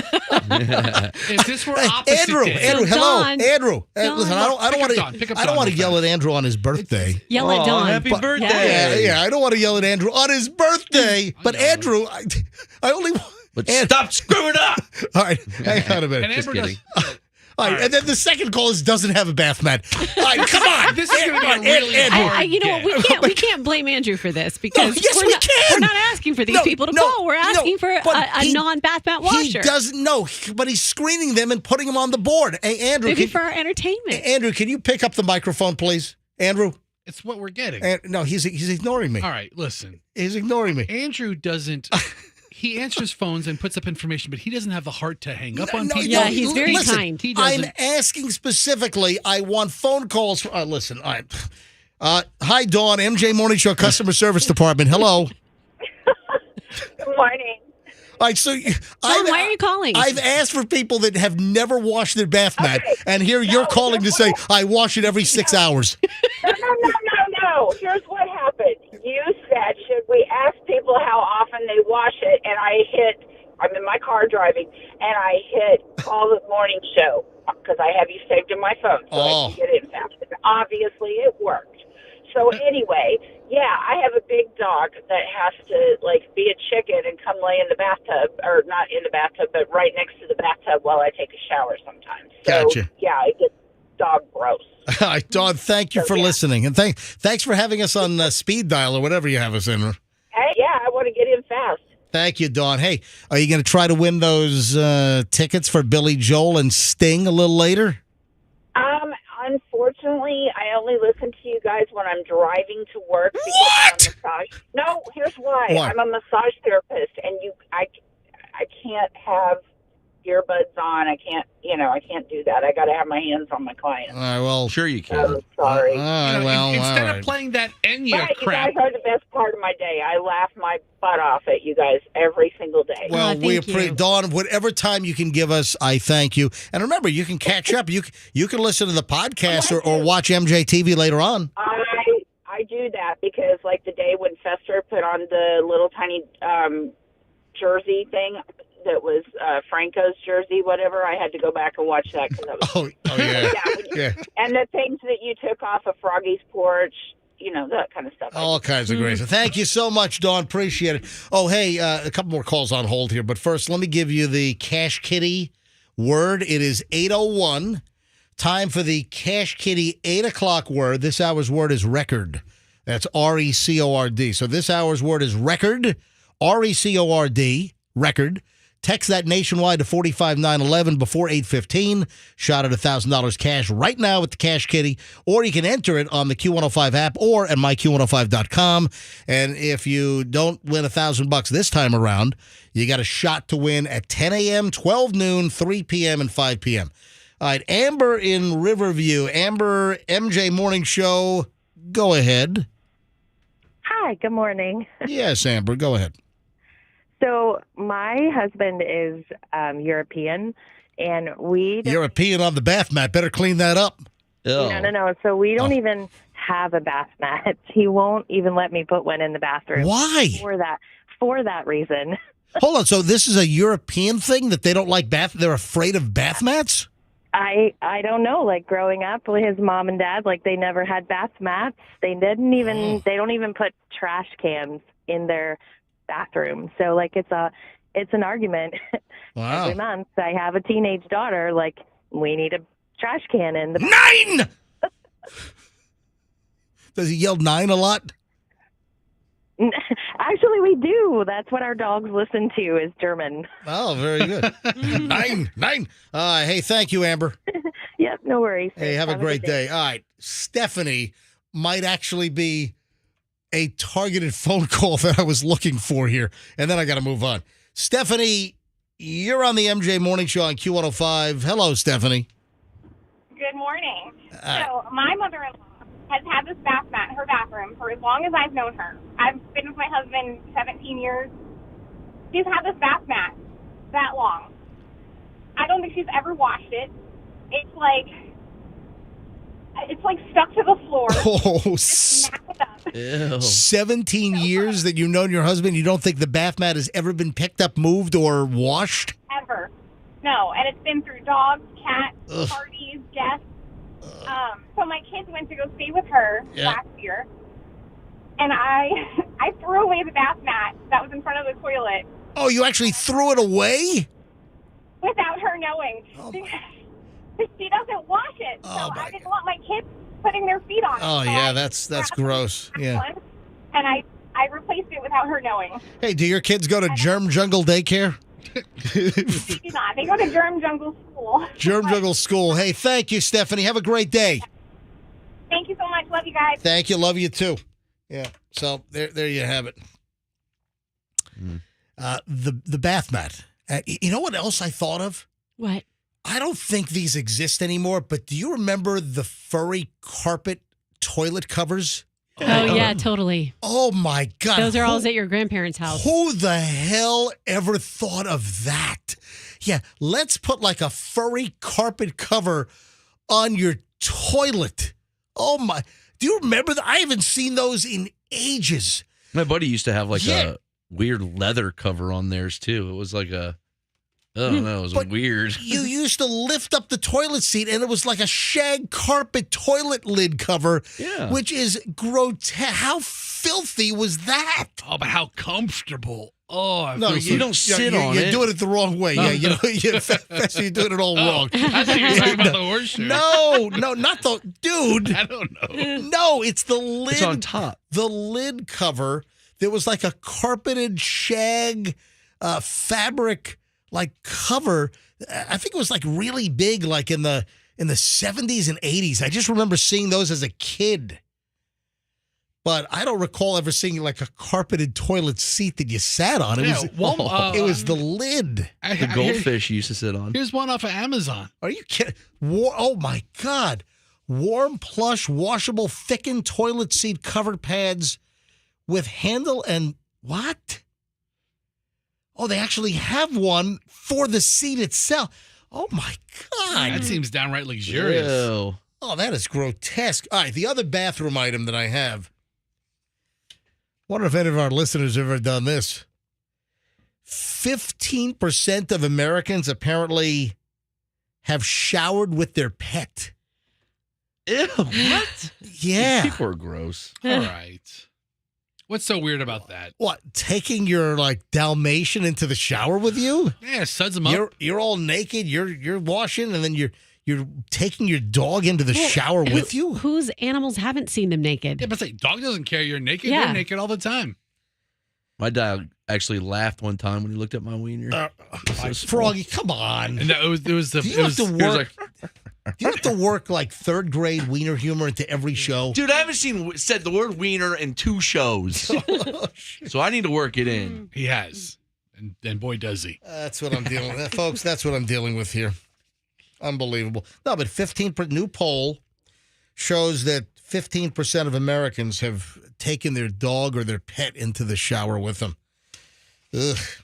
All right, so let's move on from the bathroom humor here. I mean, literally, right? All right, I mentioned this little cooking hack. Somebody sent me a video link last night, and I'm like, oh, my God. I think people are just coming up with crap just to get video hits on TikShmuck and YouTube and, the Instagram Reels. This woman, Victoria, claims the way to sop up the excess grease when you're cooking like hamburger in the skillet on the stove, she drops in feminine hygiene products. Yeah, I think she's doing that for attention. Like Kotex or tampons. What's the the brand Tampons. name? Tampax. No, Tampax. I was trying to think Tampax. So I looked at this story, MJ, after you said it. Yeah. The visual is disgusting. It is. But It's listen, so these are brand new, obviously. Well, but come on, really? So this lady's hack to soak up the grease. First of all, you want the grease. That's fat. Fat is flavor. Now, every once in a while, you're cooking a hamburger. Have you ever seen chefs, how they'll take a spoon and they'll actually ladle the juices or the fat on top of the steak? Yeah. If you're searing it in let's say a carbon steel or a cast iron pan, you'll or whatever that Gordon Ramsay crap is. You take the spoon and you ladle. Come on, you don't soak up the fat. You cook your burger if you're doing. And listen, how do I say this without ticking off a lot of people?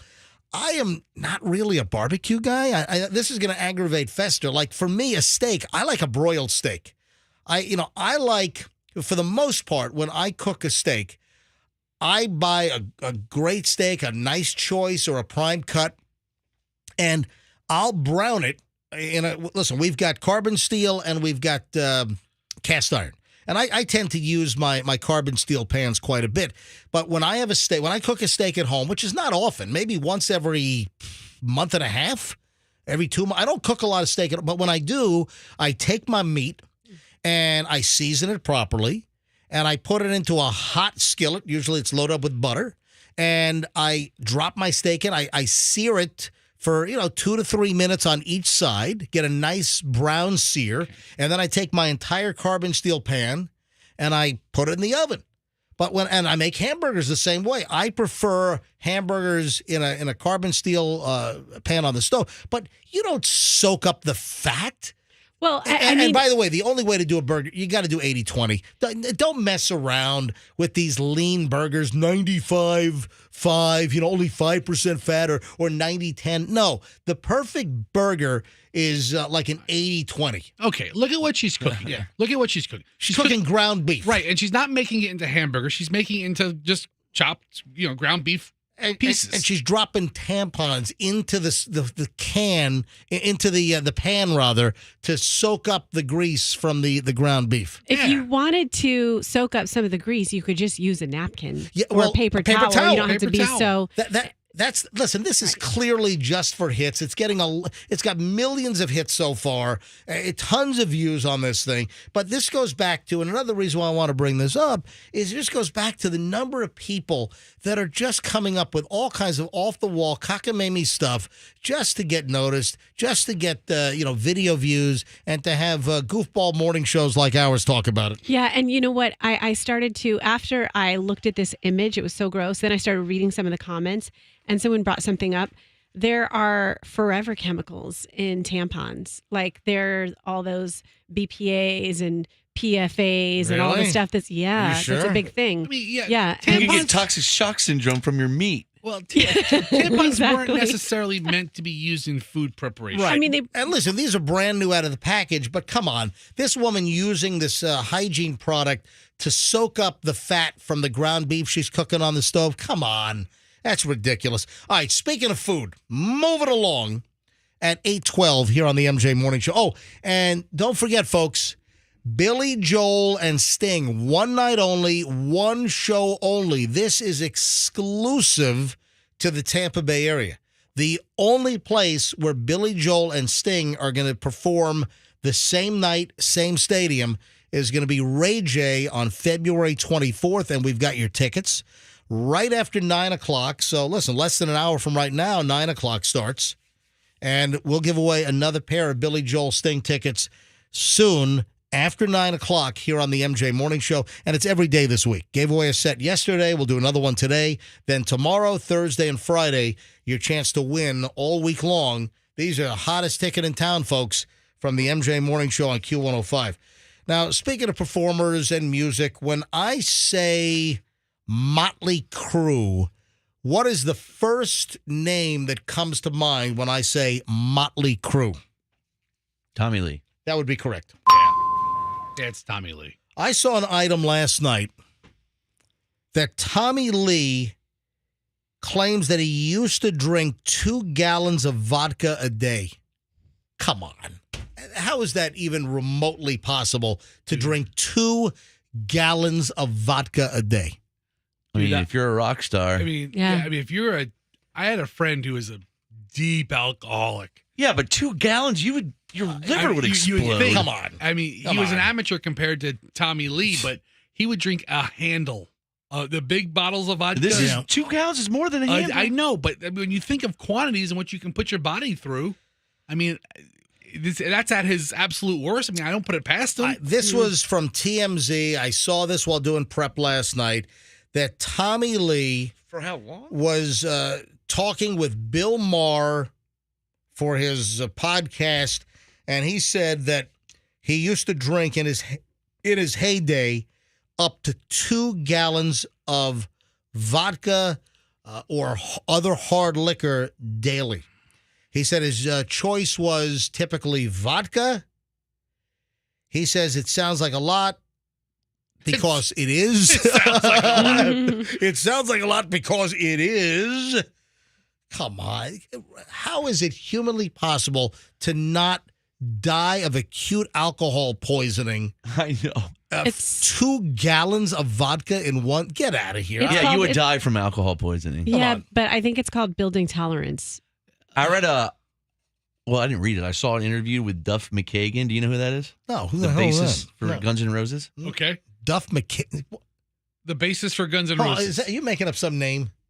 No. No, tell your story. Okay. I thought it was like Phil McCracken or something. Yeah. Oh my I'm It trying to does figure sound- out. it does He's sound a like real that. bassist. I'm trying to figure out Yeah. what the name The means. punchline. And yeah. he said that in the interview, he said he didn't for 12. Fester just got it. I got the whole thing. All right, go ahead. I'm sorry. Who gives a Go ahead. turkey? Mm. He said for 12 years he didn't drink anything but liquor. He didn't drink water for 12 years. Not a sip of water. Get out of here. He said that. Yeah.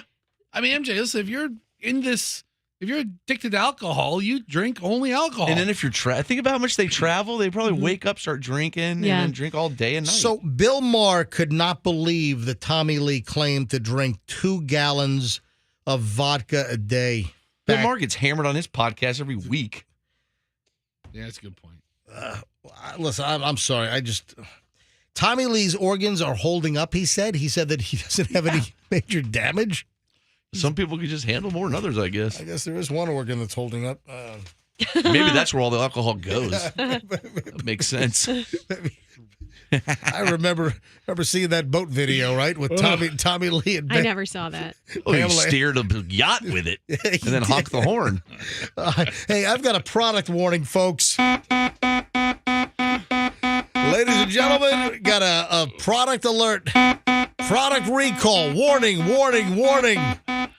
If you bought one of these desktop ice makers from Amazon, you might not want the metal shards inside your ice that apparently this thing is producing. What? No. Yeah. I got a funny story about my parents have these self-standing ice makers like in every room in the house. I think I'm like, they're cool. What? Hang on In case you get overheated? I don't know. Listen, I have no clue. I'll explain in a second. So about 8,800 of those countertop ice makers are being recalled. The U.S. Consumer Product Safety Commission said that Jiffy or Jiffy, G-E-V-I, household countertop nugget ice makers are being recalled. The metal blades of the auger of the ice maker can break, resulting in small pieces of metal going into the ice, posing a laceration hazard.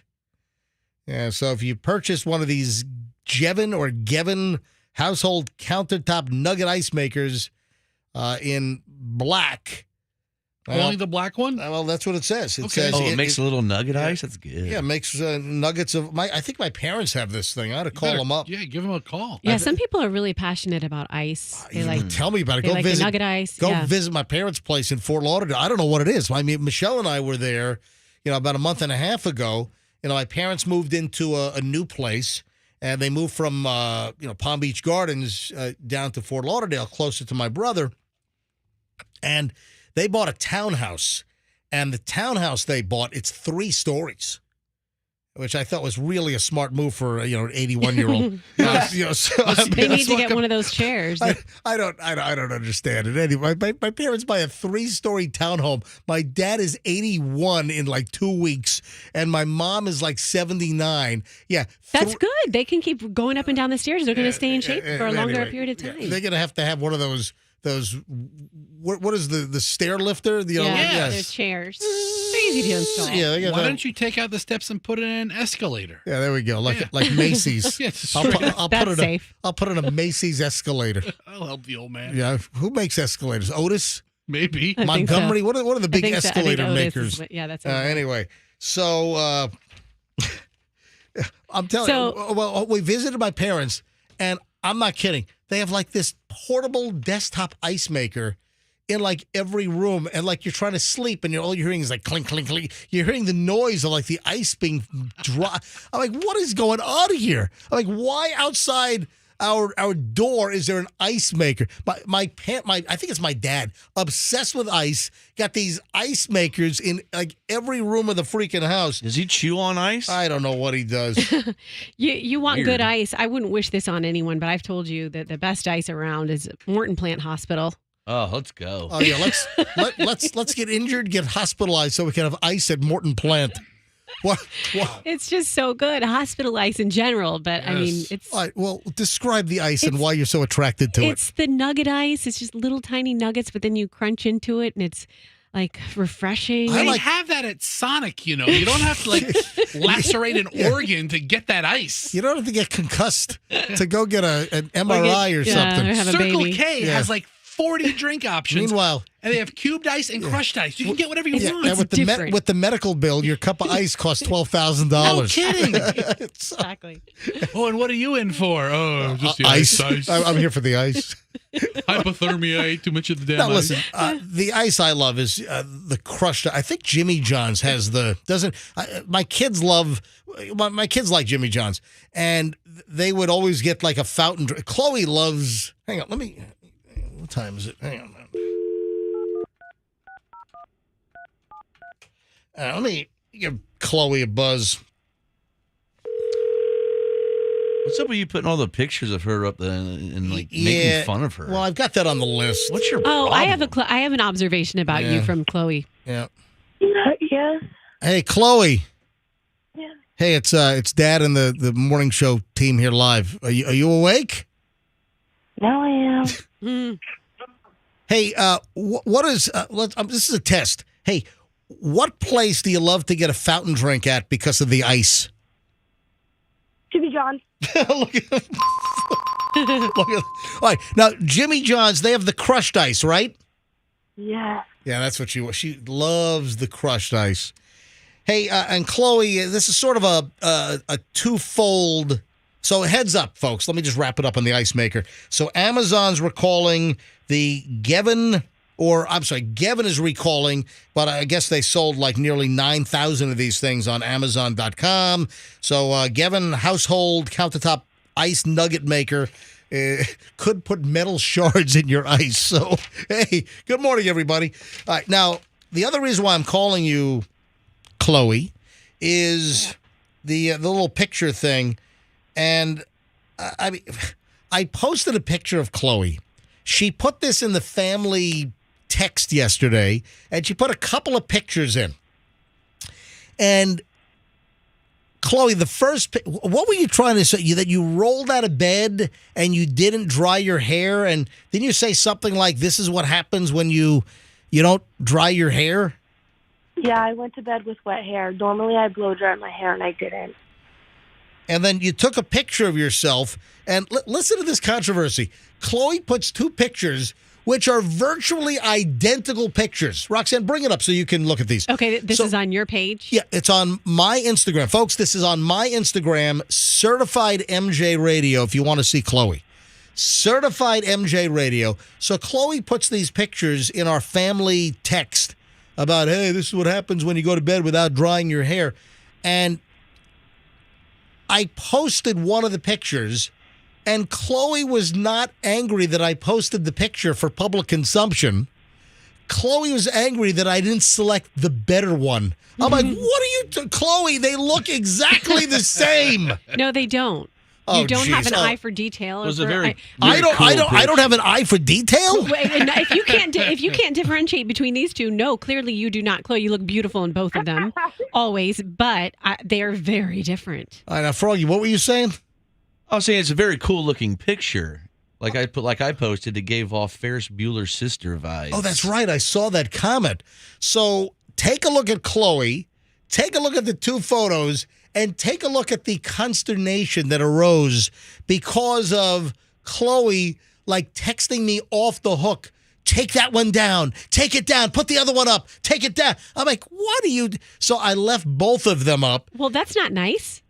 Why not? Because she requested that you did do something.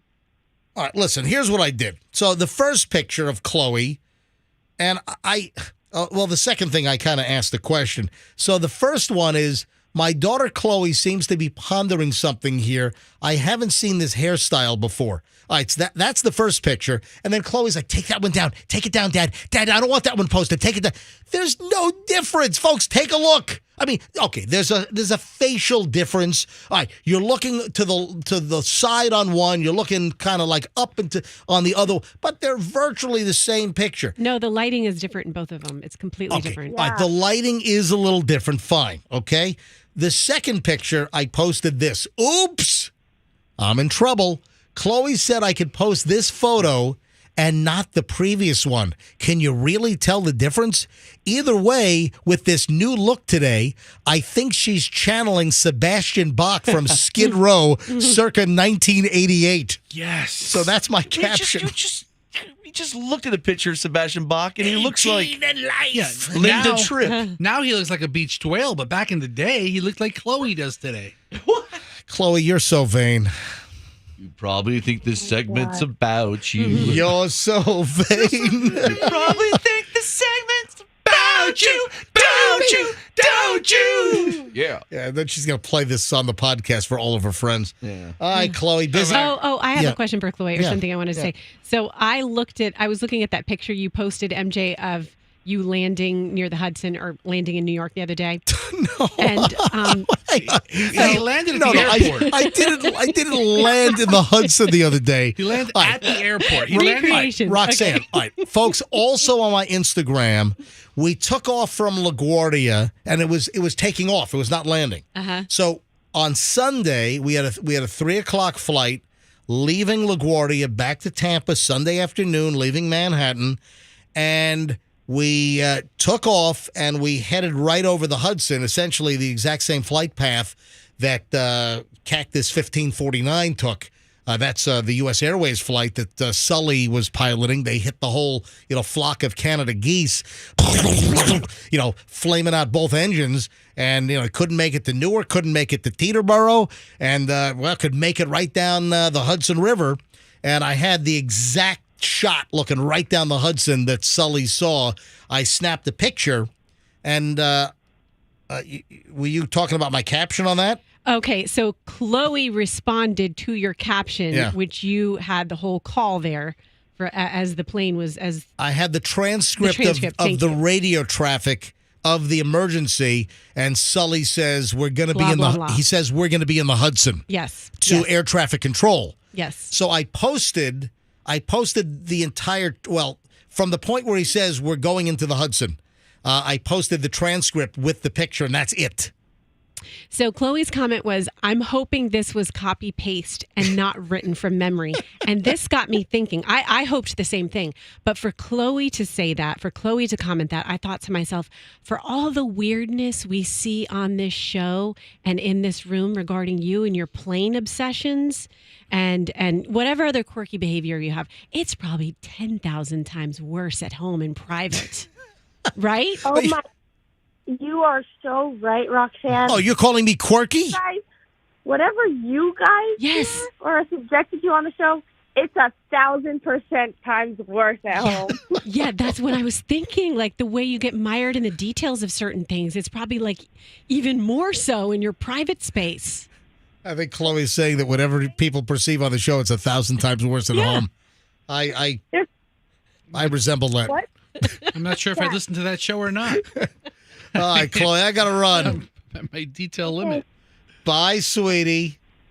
Bye. Bye, Sebastian. Bye. What did you say? Sebastian Bach. Oh, Sebastian. Yeah, Sebastian All right, Bach. guys. Wrote it, bro. Very goodbye. funny. Anyway, you want to see the picture that caused all this turmoil, and Chloe texting me off the hook, take that down, take it down. So I guess she's okay with me putting both up. So, I mean, what is it?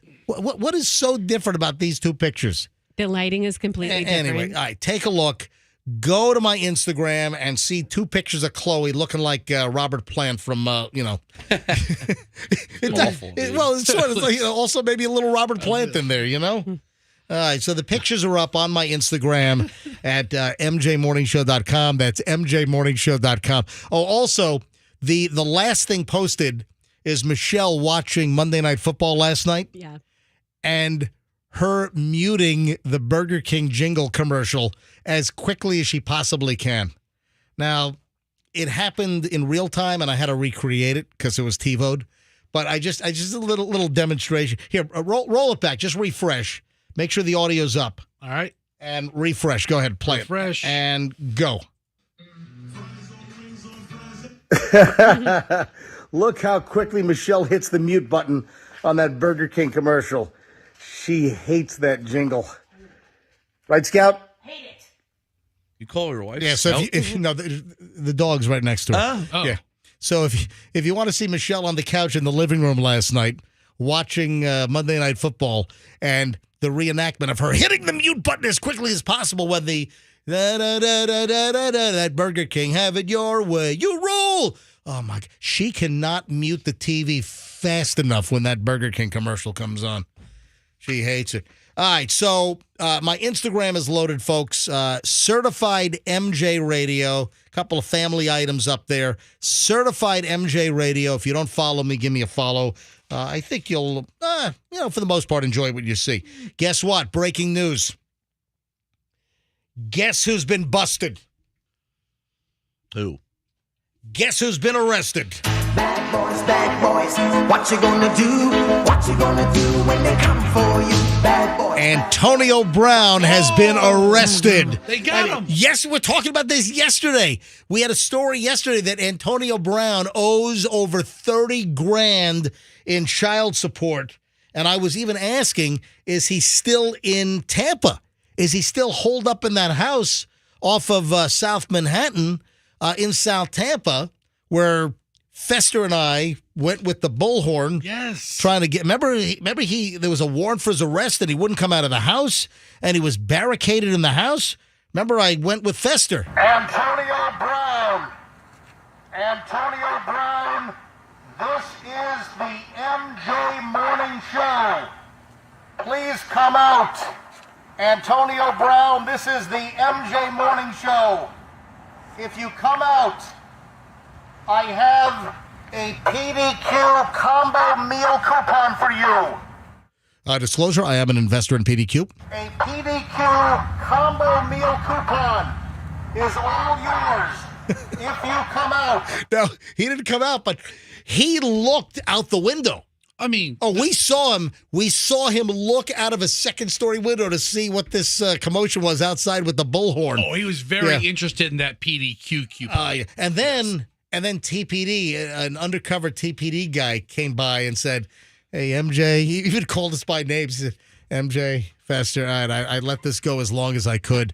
If you could you just move along, please? You know, it's kind of a precarious situation." Remember, the reports were that Antonio Brown was in the house, would not come out, would not be served with the warrant, and they said that he was armed. Didn't he have like rifles in the house or something? There was some kind of a story that he was armed in the house. They claimed that, right? Yes. So anyway, I wanted to know if Antonio Brown was still in South Tampa, with the black Rolls-Royce SUV in the driveway, and the answer apparently is no, because he was just arrested yesterday in Broward County.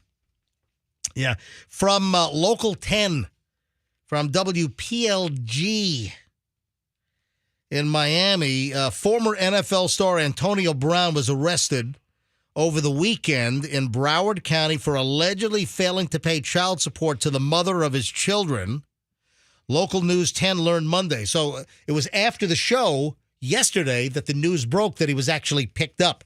Jail records from the Broward County Sheriff's Office show that the 35-year-old was booked into jail around midnight Sunday on an out-of-county warrant, like right here, Hillsborough County. From Hillsborough County. Will Treese Jackson, who is the mother of Brown's daughter, who was born in 2008, spoke with TMZ and claims that her ex, Antonio Brown, owes her nearly $31,000 in unpaid child support. Local 10 obtained a copy of the arrest report Monday, which stated that Brown was taken into custody outside of his home in Dania Beach after he entered a taxi. What? Did the black Rolls-Royce SUV get repoed? What happened? It might have. Is he still rapping? Remember his rap songs? I don't know. I don't know what he's doing. Besides not paying child support. All right. Speaking of law enforcement stuff, I want to follow up on something we did yesterday. This was late in the show, and that is the mysterious liquor heist. You're obsessed with this. Folks, I am obsessed with this story. So many unanswered questions. Well, listen, I have more information. There are certain things that I don't want to say on the air just yet, but no local media has covered this. This is bizarre. CNN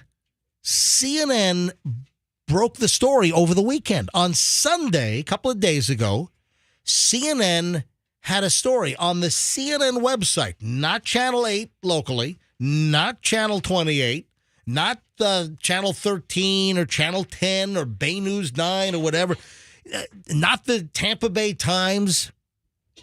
Tampa Tribune doesn't have the story for other reasons, but no local media. There was a massive liquor heist at Republic National Distribution back in July. This is insane. $1.6 million worth of alcohol stolen in the early morning hours with like 3 or 4 tractor trailers. 4,277 cases of liquor were ripped off in the middle of the night or the early morning hours. Back in July 8th. So CNN got the story, but no local media. And as of late last night, no local media had covered the story. I know that Andrew wrote it up, and it's on mjmorningshow.com right now. So he wrote up the story, based on what we know from CNN.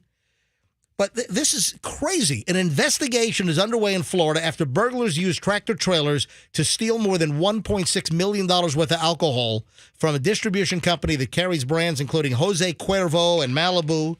The theft began during the early morning hours of July 8th at Republic National Distributing Company, located in Hillsborough County, south of Tampa, according to a newly unsealed search warrant obtained by CNN on October 5th. So CNN didn't get the search warrant information until October 5th, and then it took until Sunday, which was the 15th, for them to publish the story. So it's my understanding that I guess CNN, they kind of scan and look for search warrants. They look for, around the country, various law enforcement agencies or, law enforcement, they look for search warrants. And I guess whoever's doing the searching, they found this one. And then, I guess, saw the rest of the story and what was suspected in the whole liquor heist, and CNN stumbled on the story. But still, no local media is covering this thing. Maybe they're in on it. Anyway, it's an active investigation, and there are certain things I don't want to say right now, but it's an active investigation, and I would imagine there'll be an update, obviously sometime in the near future. But, I mean, this is a crazy story.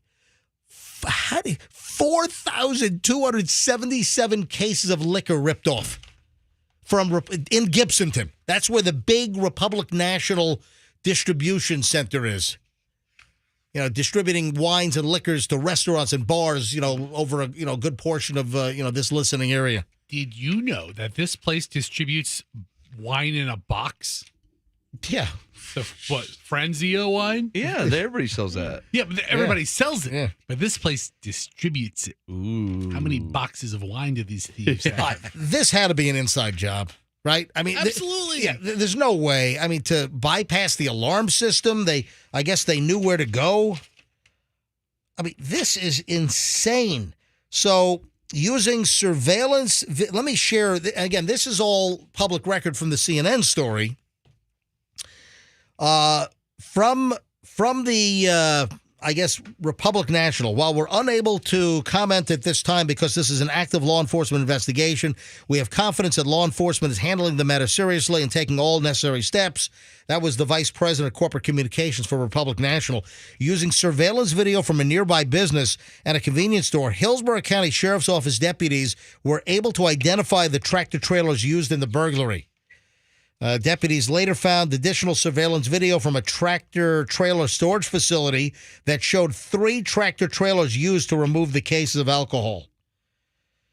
I mean, really unbelievable. So, the suspects not only stealing the 4,277 cases of liquor from Gibsonton, from Republic, they also removed the digital video recorders, so they knew where the hard drive recorders were being. This is such an inside job. Come on. Yeah, it has to be. I mean, hello. Anyway, I got to believe that there's going to be some movement in this story. But I'm still amazed that CNN nationally breaks the story, but there's still no local coverage from any of the local TV stations on this. This is massive. I was doing the whole Lufthansa heist from Goodfellas yesterday. It's what was the? I guess 1 million, 2 million, 3 million. Nobody knows exactly how much liquor was stolen. Well, actually, they do. They know exactly how much liquor. It was $1.6 million. Yeah, folks, I'm doing the shower scene from Goodfellas. And whatever you do, be quiet. Don't spend the money. Don't spend the money. Yeah, but Jimmy, I put it in my mother's name. Yeah, you got the pink Cadillac, you got the fur coat. Yeah. You got the De Niro's ripping it off the, Bring it back. Was it Carmine that's hanging in the meat truck, Froggy? Carbone. Carbone. Yeah, Carbone. Yeah. Carbone's hanging in the meat truck. With his hair perfectly frosted. Was it his wife that had the fur coat, I think? Yeah, I think it was Carbone's wife with the fur coat. Yeah, she had the fur coat. The other guy had the Cadillac. At the Christmas party, right? The fat guy had the Cadillac. Yeah. Anyway. It's Mick. Yeah, so, what a crazy story. And again, it's like no local news coverage on this. Weird. It's a crazy damn story. Absolutely nuts. All right, moving along here on the MJ More time is at 8:41. Oh, man, we're getting close to 9 o'clock. Folks, listen, first of all, you want to make sure that you listen to the MJ Morning Show in its entirety. I mean, get up, even if you don't have to get up for work until 7:30, get up at 6 o'clock and start listening to the MJ Morning Show. And then make sure you continue listening every morning in the 9 o'clock hour. First of all, you got the 9:10 must-hear story of the day. I got another great 9:10 story coming up. So every day at 9:10, I got a must-hear story. And then this week, we're giving away the Sting and the Billy Joel tickets every day this week. Did it yesterday. We'll do it again in a few minutes after 9 o'clock. Then tomorrow and Thursday and Friday, Billy Joel, Sting, and the concert, the one-off, one night only, the two together at Ray J on February 24th. So stand by, your chance to win tickets on the way in just a bit here on the MJ Morning Show on Q105. All right, I got a lightning round because I'm looking at the clock here. We've got like an hour and change left in the show, and I have 3 hours of material to go. All right, I want to go through a list of foods that need to be refrigerated, but a lot of people don't. Oh. Tortillas. Now, I love a good flour tortilla. Tortillas need to be refrigerated? Yep. Tortillas. Yep. The Academy of Nutrition and Dietetics strongly suggests that you keep this rounded grain in the fridge. Whoa, hold on, hold on. What ingredient dictates that? Yeah, I buy tortillas all the time, and they are never in the refrigerated section. This, after you open the package, which they're not airtight or vacuum packed, but this particular agency, this bureau or this organization, they're saying refrigerate your tortillas. The date on the package is for quality purposes, so when foods like tortillas are stored properly, they may be consumed beyond their date. So if you want to extend your tortillas even longer, put your tortillas in the fridge. I'm not saying it like that. Yeah, I don't care. I'm trying to do an authentic pronunciation. You don't need to do everything authentic. You're only insulting their culture. You sound Just like say tortillas. Napoleon Dynamite. Listen, I'm saying it properly. Tortillas. Yes. I'm doing tortillas. I'm trying to pronounce it properly. All right, here we go. Tortillas is properly. Pie. All right, so yeah, if it's a fruit pie, put your pie in the fridge, man. I tell you, we could be saving lives by preventing foodborne disease right now. Why aren't they in the refrigerator section? If we go to any supermarket right now, they have got tables in front of their bakery display with pies in boxes, not refrigerated. Well, because those are presumably just kind of made, but when you get them home and you start slicing it, put the pie in the fridge. Syrups. Do you put? Oh yeah. Do you keep maple syrup in the fridge? All right. So are you talking about real maple syrup? We're kind of half-assed on this because we've at times we don't have any fake syrup. We don't have any of the junked up brown corn syrup crap. Let me guess, you make your own. No. Yes, I'm tapping my own maple trees and boiling my own syrup in my garage. Because I want to put it past you. Yeah, my property's loaded with maple trees in South Tampa. All right, so here's the deal. We only buy the good, real, grade A amber maple syrup. And you know what? Right now, I just saw one in the pantry that's opened and not refrigerated. So sometimes we have refrigerated at my house and sometimes we haven't. I recently scored a haul of McDonald's hotcake syrup. Dude, that's not real syrup. Yeah, that's delicious. It's good. It's delicious. That's sugar sap. Yeah. Anyway, I got like 24 packets of the sugar with sap. caramel coloring. Yeah, it's fantastic. And dude, listen, I keep those it in will survive nuclear war. You don't have to refrigerate those. I keep it in my packet drawer. You guys have a packet drawer at the house? Mm-hmm. Oh yeah. You don't have a packet drawer? Where you grab handfuls of like Heinz Condiment. ketchup Dude, packets? you get a sub. And they give you like 4 mayos. You only use 2, right? You keep the 2 in the packet I like drawer. grabbing a handful of tartar sauce because after a hot 5-mile walk, I want to come home and just open up packets of tartar sauce. Where do you get packets? Where do you get packets of tartar sauce? Because I'm going there. Long John Silver's. Really? Yeah. I haven't been to LJS in a while. Citrus. You should keep your citrus products. Corn on the cob. You should be Yep, you should be. Peanut butter. We do not. Yeah, we do not. I do not. Peanut butter. Yeah, our peanut butter is in the pantry, and it's never been refrigerated. But you're supposed refrigerating peanut butter is it's a way to avoid problems, according to University of Arizona professor Marguerite Cooper. Because it does not have preservatives or stabilizers, it's best to keep it refrigerated, keep it fresh, prevent the oil from separating out. Because sometimes you get the oil that rises to the top. Oh, I like that. Yeah, I drink that. Ew, What? I was joking. It lubes your organs. Yeah, no, I mean, that's the best part. Like when I make my own peanut butter and jelly sandwich, I want like a glob of that oil. You like peanut juice? Also, ketchup. You're supposed to refrigerate ketchup. I've heard that. Yep. How about bananas? Whole wheat flour. So if you have a bag of whole wheat flour, you're supposed to refrigerate that and not keep it out. And butter. Michelle keeps butter out. And, we got one of those butter dishes with the little lid on top. It's gross. But see, Michelle always wants her butter at room temp, so it's easy to spread. Yeah. So we do not, we've got unopened packages of like Land O'Lakes or Challenger butter In the fridge. Or she even keeps some in the freezer. But we have sticks of butter that typically are out on the counter constantly, and none of us have gotten sick. So there we go, a little list of the things that you ought to refrigerate. Yeah, but if you're motoring through the stuff, Good point. my peanut butter doesn't last in my house. Tortillas don't last long. Nothing lasts. Nothing. Dude, The vegetables do. Guess what? Yeah, the healthy stuff. That's all rotting in the crisper drawer. But I don't think most stuff makes it home from the supermarket when Fester's shopping. Yes, dude, that was. Don't even bring that up. That's you go home with rummaged, empty packages, and we still got to do that bit. Remember, we're going to go to the grocery store and eat everything. And Publix had like Dove bars on sale. Like the other day, buy one, get one free. Yeah. And there's 3 in a box. So I bring one box into the house. Yeah. And then Allison finds the other box in my car. Oh. She's like, you ate all 3 of these? I'm like, yeah. Oh, man. From the parking lot to the house, you ate 3. 8:48 at the MJ Morning Show. Let's take a quick break here. When we get back, another long chunk of the MJ Morning Show. We have the Billy Joel and Sting tickets to give away just after 9 o'clock. Keep listening, so your chance to win is coming up. When we get back, Justin Timberlake is a little uneasy right now. Justin Timberlake, why would he be running a little bit scared right now? That is first up when we get back. Also, clothing label racket.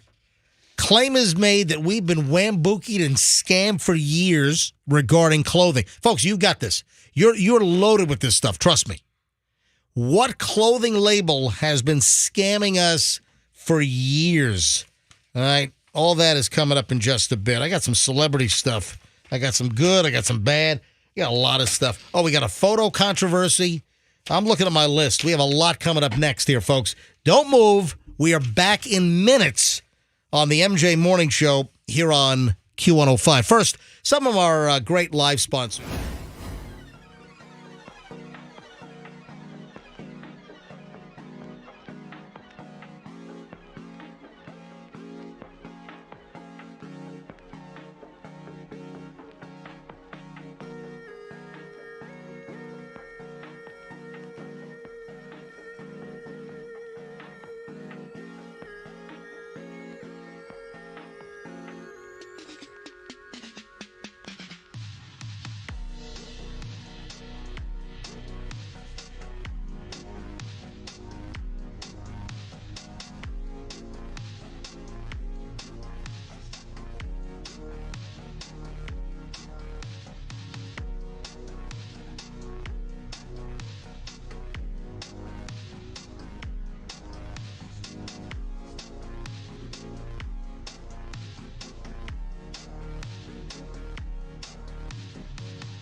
Couple of moments here for a quick special recognition of something.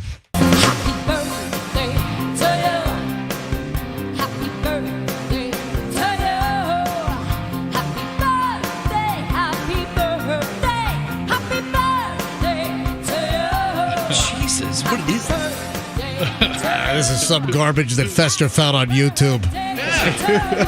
Why is she so out of tune? What's going on? That's not how the song goes. This is Joan Jett. She sucks. No, I'm kidding. It's not Joan Jett. Oh. Hey, Andrew, is today your birthday? Because Roxanne told me yesterday was your birthday, but No, I didn't. you did. You just, Why don't you review your emails? in the email on Sunday night, you said, I believe Andrew's birthday is tomorrow. So that was Monday, Let's but it double wasn't. check this. Yeah. So Andrew, can you confirm, Andrew, our producer, is today your birthday? Today is, in fact, my birthday, yes. Happy birthday. So happy birthday to Andrew, our producer. Thank you. Here, any big plans? He told me what he's Particularly, doing. no. So, what year is this? I've spun around the sun 53 times. Wow. Look So, at that. I would like to wish his mother an 53 years and 9-month anniversary of them doing it. Fester, why do you have to? That's what your birthday really is. Why do you have to? The birthday is really recognition Why of do you have to? your birthday all right. plus 9 months of All right, your Fester, parents why do- going at it. It's not my older daughter's birthday. That's not her It's anniversary. a ballpark. It's a ballpark. why do you I have mean, to- you may have a preemie, but for the most part, Why do you? Fester, Yeah. what is wrong Yeah. with you?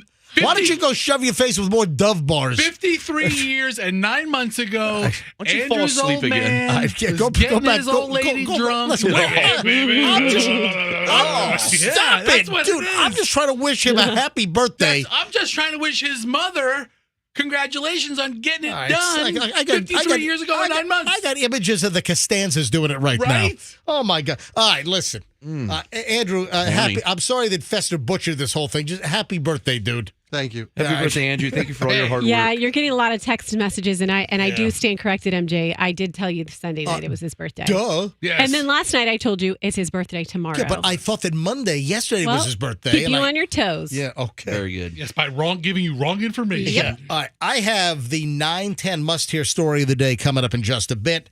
And this is apparently a professional cheating husband that will tell you how to know if sleaze buckets like this dude, if you got a guy in your life that's cheating on you like this guy, he's an expert apparently. So hold on. So he got away with it for 11 years? Listen, cheated on his wife for 11 years, and he's got 7 signs for women on what you need to look out for. So now he's going to ruin it for the rest of the guys. 9-10 must-hear story of the day coming up in about 5 minutes. Also, we're in the 9 o'clock hour. That means that coming up, we will give away a pair of Billy Joel and Sting tickets, one night only. This is a hot ticket, man.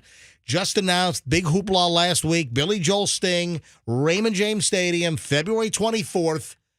This is the only time that both Billy Joel and Sting will appear at the same venue together right here in Tampa Bay. We'll give away your tickets in minutes. Keep listening. I'll tell you when. Also, don't win today. We'll give them away tomorrow, then Thursday, then Friday. All this week, we're giving away these Billy Joel and Sting tickets. Stand by. All right, moving along here. I mentioned Justin Timberlake. Running a little bit scared right now. Why would Justin Timberlake be a little bit concerned?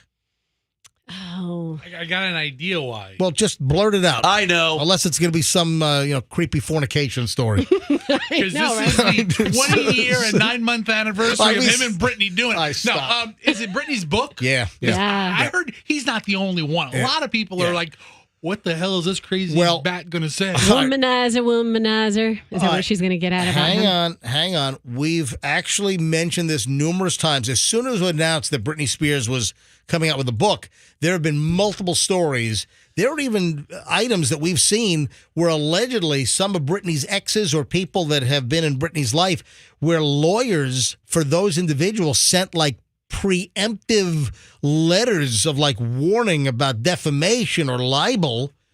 So JT, the word is that he's very concerned about what the book is going to say about him. The brand new Britney book about to drop. Leave Britney alone! Justin Timberlake is concerned about the bombshell book as the date approaches. This thing is out a week from today. Oh, what? Yeah. She could write? No, she didn't write it. It was all done by AI. Ask Client Intelligence. Yeah. No. Ha, ha, ha. Hey, wait a minute. They dated when they were like kids. Like you They said did. 20 years ago. Yeah, like after Mickey Mouse Club. Who cares? Here's the deal. He probably treated her crappy, and all the people who treated her crappy are nervous. me some eggs. Timberlake's concerned about the book coming out. The book is called The Woman in Me, and it comes out a week from today on October 24th. And contrary to a recent Us Weekly report that the book goes after Timberlake hard, a publishing insider says it's not a takedown of anyone. Well, not anyone individually, but a whole bunch of people. All I know is that there are a lot of folks that are very concerned, and the word is that Page 6, New York Post, they exclusively reported that Justin Timberlake is concerned about the book coming out next week. Reps for Spears, Timberlake, and publisher Simon & Schuster did not respond to a request for comment. Former couple had a high-profile breakup in 2002 after 3 years of dating. So, yeah, that's 21 years ago that they broke up. Leave it in the past. At the time, Timberlake, now 42, shared during an interview with Barbara Walters that he had made a pact with Spears, now 41, not to specifically say why they went their separate ways. Yes, a pact that they made when they were kids. It's going to hold I could up. have a guess. What is it? Don't do anything stupid, Froggy. Yeah, Froggy. MP, bro. MP. I don't know what that means.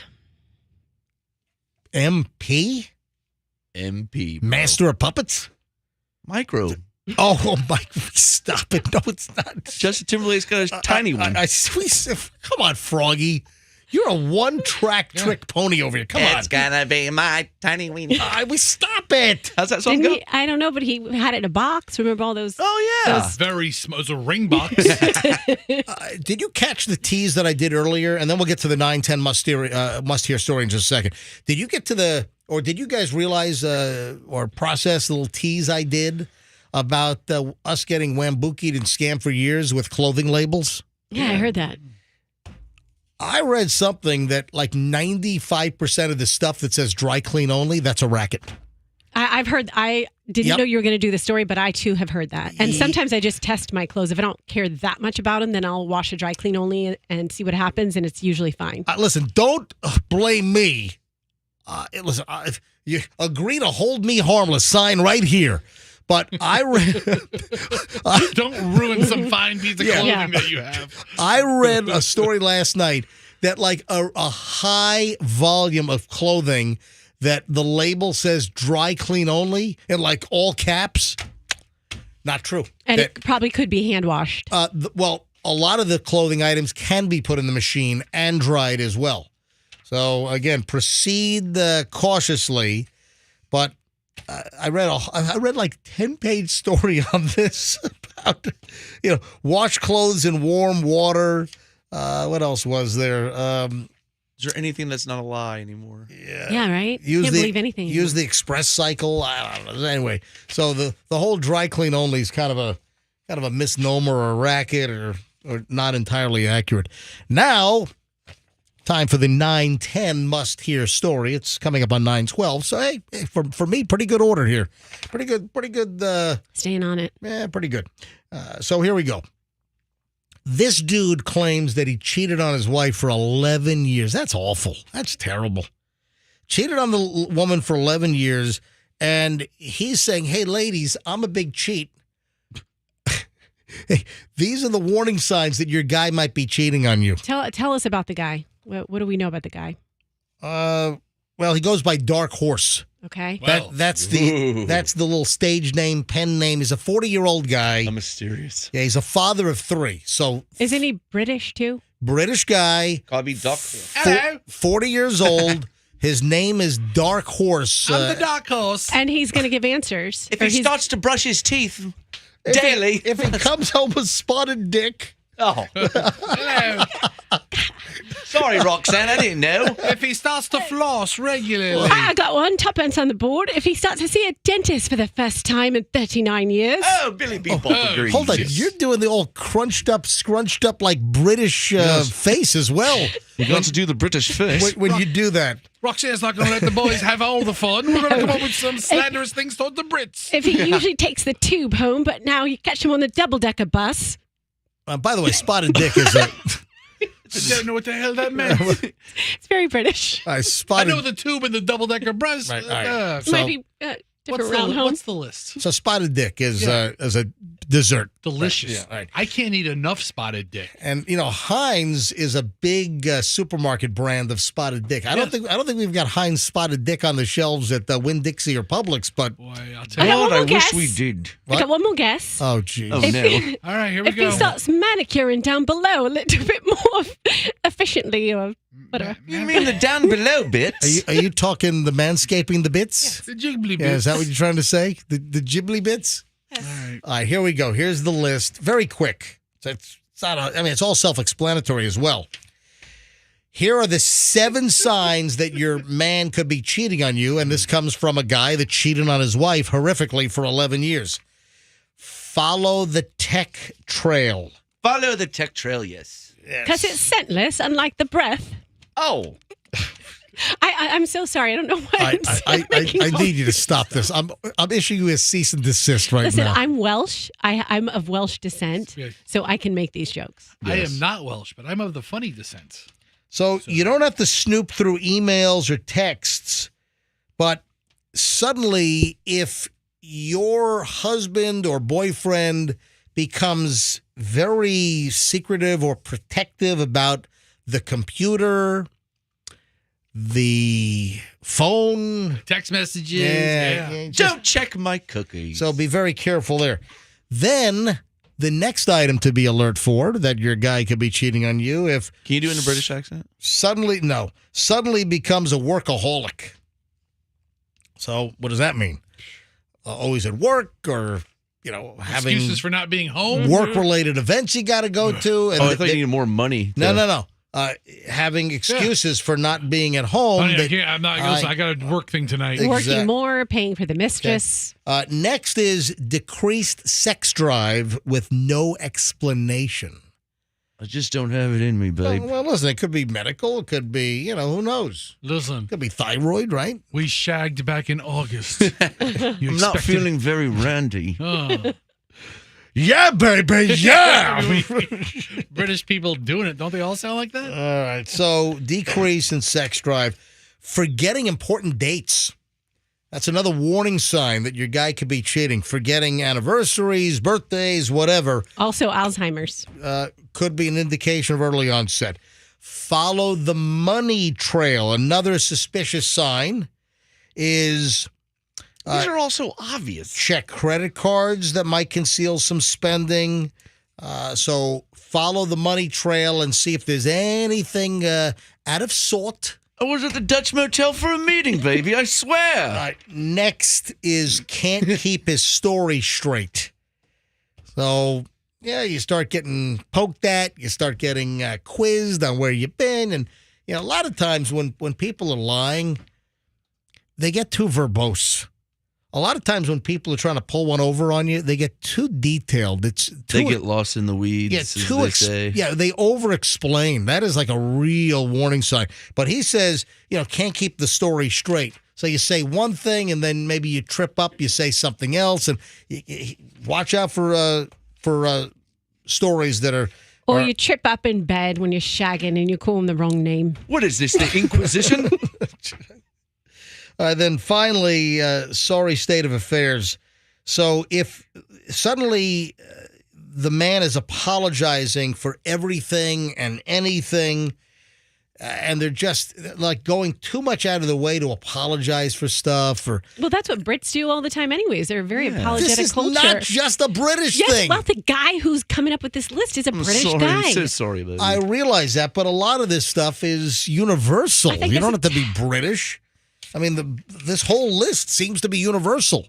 What didn't make the list is hitting the gym more often, Bulking up, muscling up. being on the campaign trail. I work out with my wife. Yeah. Yeah, so how about that? Well, you guys are attached at the hip. It's a little much. Yeah, plus your wife has the added benefit of knowing that you're hideous. So, what the? Bessie, you are So, brutal dude, today. no, What are you? What's wrong with well, you? A, you are. B, so am I. What's- It's no big deal. I mean, And listen, we get it. Leave her trapped at home without a vehicle. Don't look at me. I'm hideous. Yes. I think MJ's very handsome. Thank you very much. I mean, I think I'm looking at myself in the little 2-inch monitor on the video camera here on MJ TV. It's like, you remember in Rocky Dennis when he looked in Mask, when he looked in the funhouse mirror and it made him look normal? And he was like, that's what I would look like. You know, I never saw Mask. What? I've never seen the movie You Mask. would relate. I would relate? Well, yeah, because the girl, he's hideous. I would relate? Get out of here. All right, so we got the Billy Joel and the Sting tickets, and we'll give those away in minutes. When we get back, so I'm going to tell you right now that we're going to do the tickets in just a few minutes.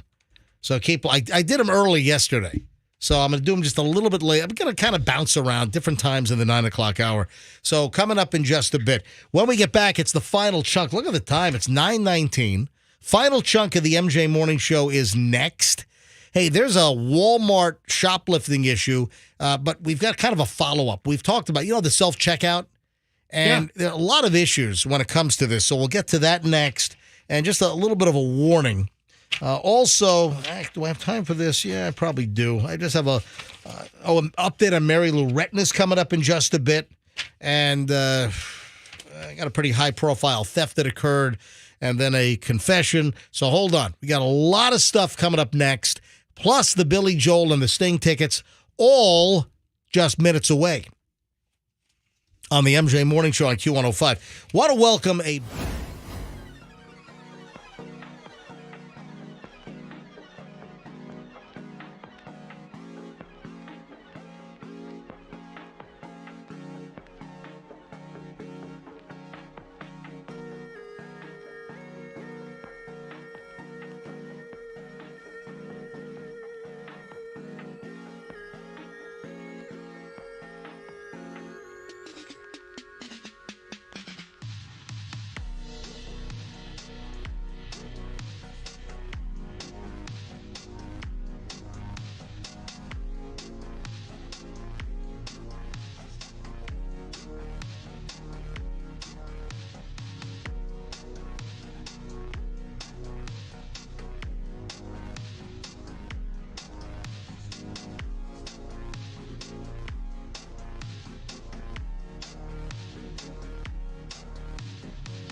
9:29 at the MJ Morning Show.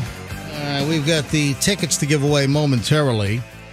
Billy Joel and Sting, hot ticket. Everybody wants this thing. You know, my phone already rang off the hook. You know, the minute the announcement was made, my phone started ringing. My text started clinging in.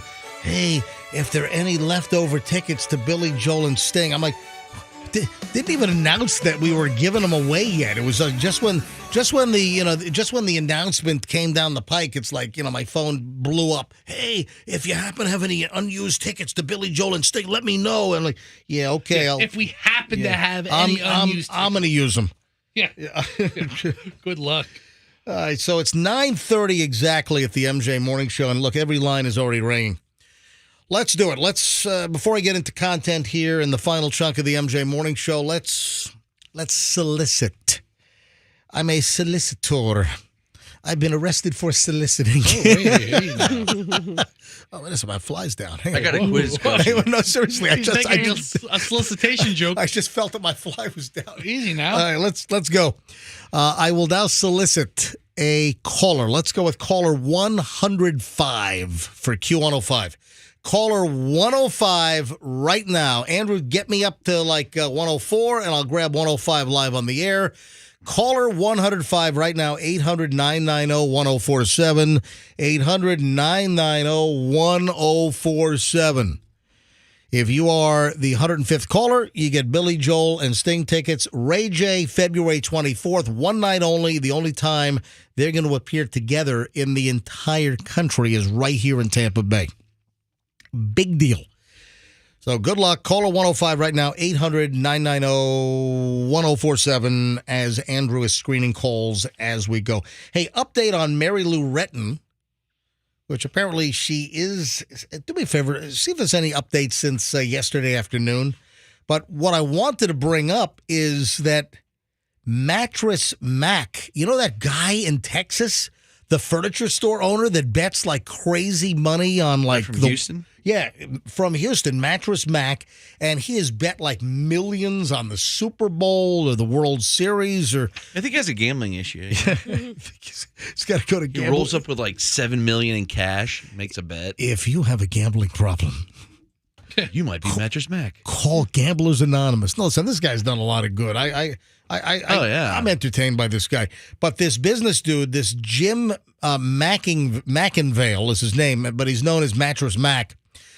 You know, he has decided this week to give Mary Lou Retton a hand, who came down with some kind of aggressive, dangerous pneumonia. Not like, any pneumonia is like good for you, but apparently Mary Lou Retton had a really bad pneumonia. I think it might have been Wuhan pneumonia or something. Seriously, she Anyway, was not in good shape. yeah, so she has been very ill. Mattress Mac is giving Mary Lou Retton $50,000.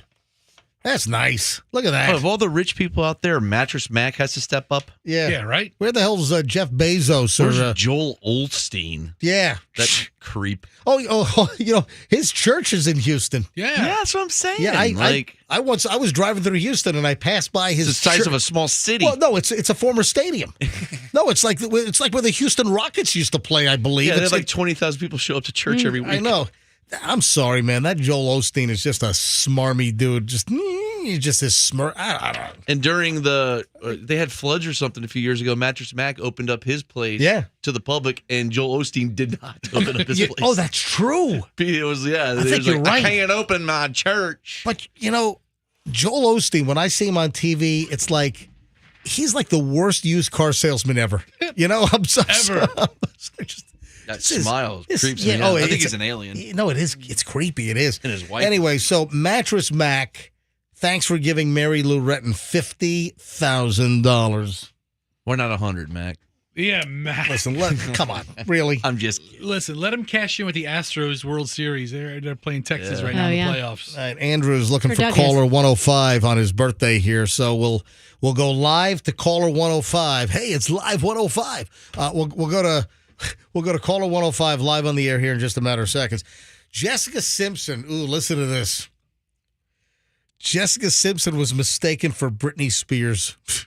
Somebody said, Britney! Oh, man. They're at sort of the same kind era. of... Yeah, same era, genre, sort of. So, according to an Instagram post, Simpson... Do you know how old Jessica Simpson is now? It's amazing. I think she's like my age, right? 43? 40, yeah. She's 43. You know what I wish I had? I don't know what happened to it. Do you remember the audio bite we had? Chicken of the Sea? No, of Jessica Simpson's father. Oh, yes. What do you... Hold it. I know it. Roxanne, you just went... There's something creepy about him, something he said about his daughter, but I can't remember what it was, but I just remember it was like, ooh, is he dating his daughter? It was like very provocative. Froggy, what was it? Wasn't it that it was about her boobs? Yeah. Oh, that's right. I forget what he said. He was They're commenting natural or something? No, he was commenting on her double Ds, and it was really creepy. Jessica, yeah. I'm sure I have it in the archive somewhere, but that'd be like finding a needle in a... Pastor, stop. In a D cup. All right, so Jessica Simpson, according to her Instagram post, A fan went up to her in a parking lot at a local mall recently. She was with her daughter Maxwell, and the person said, "Brittany, I love you, Brittany." What happens? Somebody walked up to me and said, "Hey, Screech." One time. Oh, That's a compliment for you. I found the quote, guys, if you're interested. Yeah. From Jessica's dad. Oh, you Please. found it? Yeah. What is the quote? So it says, page 6 said that the former Baptist minister, that's her father, boasts about how his daughter cannot help but look like a symbol due to her huge D-cup breasts. And more importantly, because they are difficult for her to cover them up. And he says Jessica never tries to be sexy. She just is sexy. Can you imagine your dad talking about you like that? Man, I would never talk about my Chloe. daughter that well. Don't even say my daughter's name in this segment, Roxanne. Stop it. That's creepatholocomania over there. All right, MJ Morning Show. Good morning. Who's this? This is Deborah Myers, Deborah, where are you calling from? Brooksville. Deborah in Brooksville. Deborah, do you like Billy Joel? I love Billy Joel. Do you like Sting? I do. You know they're going to be at one night only show at Raymond James on February 24th, right? I do. And I'm hoping I'm the right caller. You are. You're caller 105. You win. Awesome. Thank you. Yeah, you're going to the show. Highly coveted ticket. And, of course, we're giving them away all week long here on the MJ Morning Show on Q105. So you are there. You've got the tickets. Congratulations. Hopefully you're a daily MJ Morning Show listener. Absolutely. Hey, what was it like in Brooksville this morning? Because it was like 55 degrees when I left my South Tampa home. Was it down in the 40s in Brooksville? When I left, it was like 51. Yeah, look at that. So, yeah, nice very chilly. cold. Yeah, nice. Wait, she has to answer. I have a trivia question for you about Sting. You have to get it to win. Okay? No, she's already won. All right, go ahead, Froggy. We'll humor you. All right. Which bee has the most painful sting? I'm going to go with the Africanized bee. That's right. She got it. She got the Sting trivia. Oh, my God. I didn't think you'd get that. How about, Thanks for ruining my joke. all right, how about the Billy Joel trivia? Oh, Billy Joel trivia. When he was drinking and driving that time, how many cars did he plow into? What kind of car was he driving? I think he was in a Volvo. It was a little classic car, wasn't it? I don't remember. Anyway, Let's hey, not talk about that. He's coming to town. It was Deborah, right? Deborah, yes. Yeah, Deborah, congratulations, Deborah. You got the tickets for Billy Joel and Sting. I'm going to put you on hold, and the birthday boy, Andrew, is going to get all your information. That's creepy. Sounds great. Thank you so much. Who are you taking to the concert? My husband. Oh, He's that's- a huge Billy Joel fan. Oh, he's a big. Oh, and he doesn't know. Is he right there? Is he listening by any chance? Oh, no. He's at home. I'm at work. Oh, all right. Well, Deborah, hold on a minute, and we'll tell you how to get your tickets. Congratulations. Thank you. All right, latest winner. There you go, Billy Joel tickets. Now, if you didn't win Billy Joel and Sting just now, well, good luck, because tomorrow we'll give away another set, then another pair on Thursday, and another pair on Friday. So, Fester, you on a website? Oh how my many God. times Billy Joel's crashed his car? How many times do you think Mr. Joel's been arrested for DUI in his lifetime? I don't. 4? It's 4. No, really. Yeah, 4. Does First it- arrest in 74 when he was 21, Right. and then in 82 and 87, and then back in 2013. 2013. It's 4. I just guessed 4, and it's 4. 4 times. Wow. All right. So Hey, hopefully he has a driver when he's in Tampa. Billy Joel's a talented dude. I've always liked Billy Joel. All right, he's so great. celebrity news, couple of other things here. What time is it? 9:39. We got a couple of minutes before we get out of here. Now, Robert De Niro is a father at 80. Yeah, Oh, my God. it's crazy. Now, this is not new. This news came out some time ago. So wait, so somebody else. That's right. I'm sitting right here. Al Pacino as a child. I got a little tyke at home. Got to get up with that little bastard every morning at 2 a.m. I hate it. All right. I'm an old man. I want to watch Jeopardy. Matlock. Can the baby handle the truth? You can't handle the truth, little baby. Touch my face, I'm blind. All right. Now, Garrett, Ross, you don't All get right. these leads. All right. Let's move on from Al Pacino. All right. Robert De Niro I don't do him. What is it with these guys?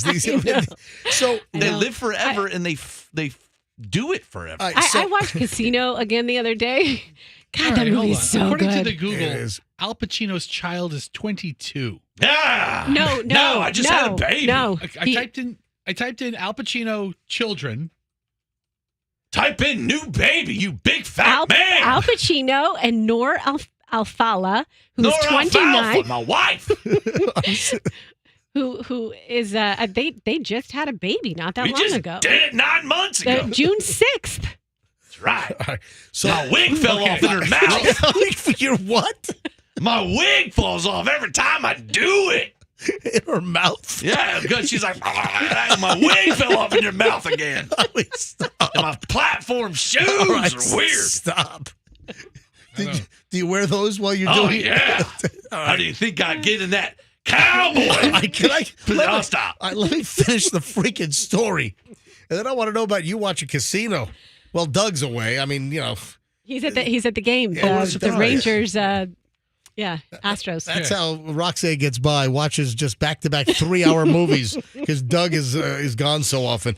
All right, so here's the deal. Robert De Niro, who is 80.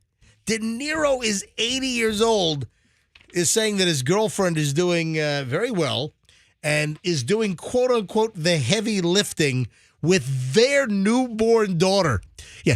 How many poopy diapers do you see Robert De Niro doing? What if he's doing a little eye thing, Hey, I smell something. No, instead of the eyes, he does the nose, the nostrils. If he detects a poopy diaper for the new infant that they have, he's doing the 2 fingers, not from the eyes like in Meet the Fockers, but he's doing nostril deals now. So he says that his girlfriend Tiffany Chen is handling the bulk of the parenting duties. I'm guessing that Robert De Niro is doing 0 of the parenting skills. You pooping on me? You pooping on me? Poor guys. Just let them live to be old. There you go. Make them anyway, I saw this last night. I'm like, his girlfriend's doing the heavy lifting with their new baby. No, she's doing all of the lifting. You think Robert De Niro's even touched the baby? Touched, yes.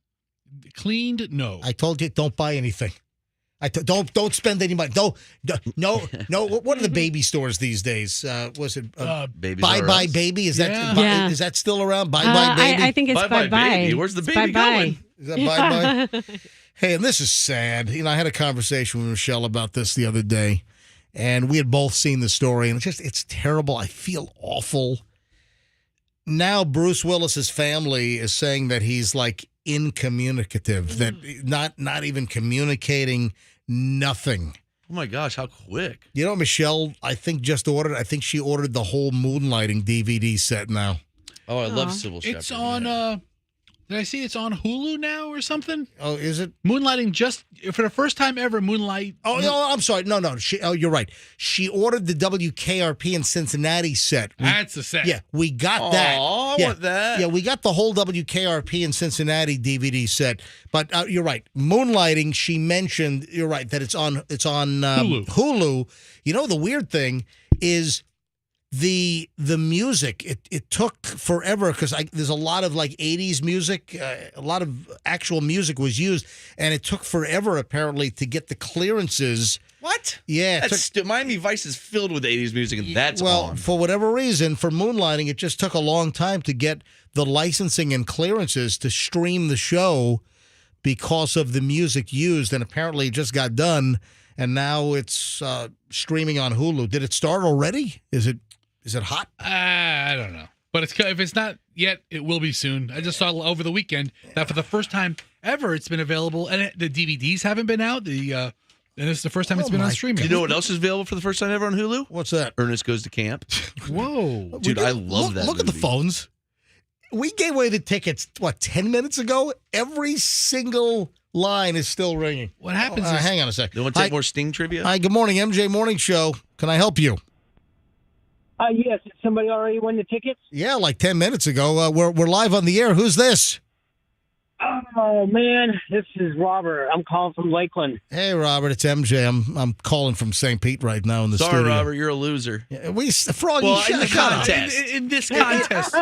Actually, Froggy, I am a winner because I won May 26th, the last Microsoft Surface Pro number 8. Oh, wow. Number Whoa. 40. I'm the one that said, oh, my God. Oh, my God. Oh, wow. I know. We already heard that. Hey, so you won one of the Microsoft Surface. How good is that? Do you love that thing? I love it. It's on my desk. I use it every day. Yeah, same here. I mean, the Microsoft Surface Pro has become the number one tool for me to use to prep this show. I'm not using my big Lenovo laptop anywhere near as much. I use the Surface Pro all the time now with the cover and the keyboard. I love the damn thing. Easy to travel with. I like it much better than my iPad. I don't travel with my iPad anymore. I've got maybe I'll just give that away. I've got an iPad 12.9 Pro. I'll just give away that. It's like brand new. I don't use it anymore. I use my Surface Pro every day. So you said it was what, Robert? Yeah, Robert. Robert Browning. Hey, Robert, thanks for calling in. I appreciate you calling in, buddy. But no, we gave away the tickets like 10 minutes ago. All righty. I'm calling from my cell phone. Did you turn the radio off? Were you still listening to the show? No, I've got it on at my desk. I'm outside. I'm on the car lot. I sell cars, and I'm on my cell phone. So I'm persistent. I keep going and going and going. You know, like the Energizer Bunny Rabbit. Yeah. Do you sell new or used? I sell used now. I got away from another dealership in Lakeland. So. All right. Well, listen, thanks for listening. I appreciate your loyalty to the show, and we'll give away more Sting and Billy Joel tickets tomorrow than Thursday and Friday, okay? Awesome. You guys rock. Thank you. All right, you. buddy. Thanks for listening, man. I do appreciate it. You rock. I think a lot of stuff we didn't get to today, so that means that I got a show in the box already before we even do prep for tomorrow's program. Anything else before we get at Roxanne? Why did you go all radio silent for the last 10 minutes? Because I have 3 capable men in the room. That's you guys were. well, you can doesn't stop you any other time of the day. Yeah. Would you like to say anything before you get out of here? Or? Yeah, I'm revving up. I was holding all my words in to save them for the fabulous midday show that is about to happen. Oh, that's right. Yeah, Roxanne does 10 to 3 next. You got the new keyword for the big cash kitty coming up. So 10 o'clock word is coming up in about 12 minutes. So you got a shot at $1,000 right there. Then Roxanne will do it again at noon, and then again at 3 o'clock and 5 o'clock for the cash kitty. That's right. And you're shot at $1,000. You're stretching and you're yawning over there. You're gonna like make a cat. I'm getting into my cat character. Yeah, Number one midday show in our hearts. Yes. All right. Folks, have a great day. We'll see you back here tomorrow on the MJ Morning Show on Q105, and let's be careful out there.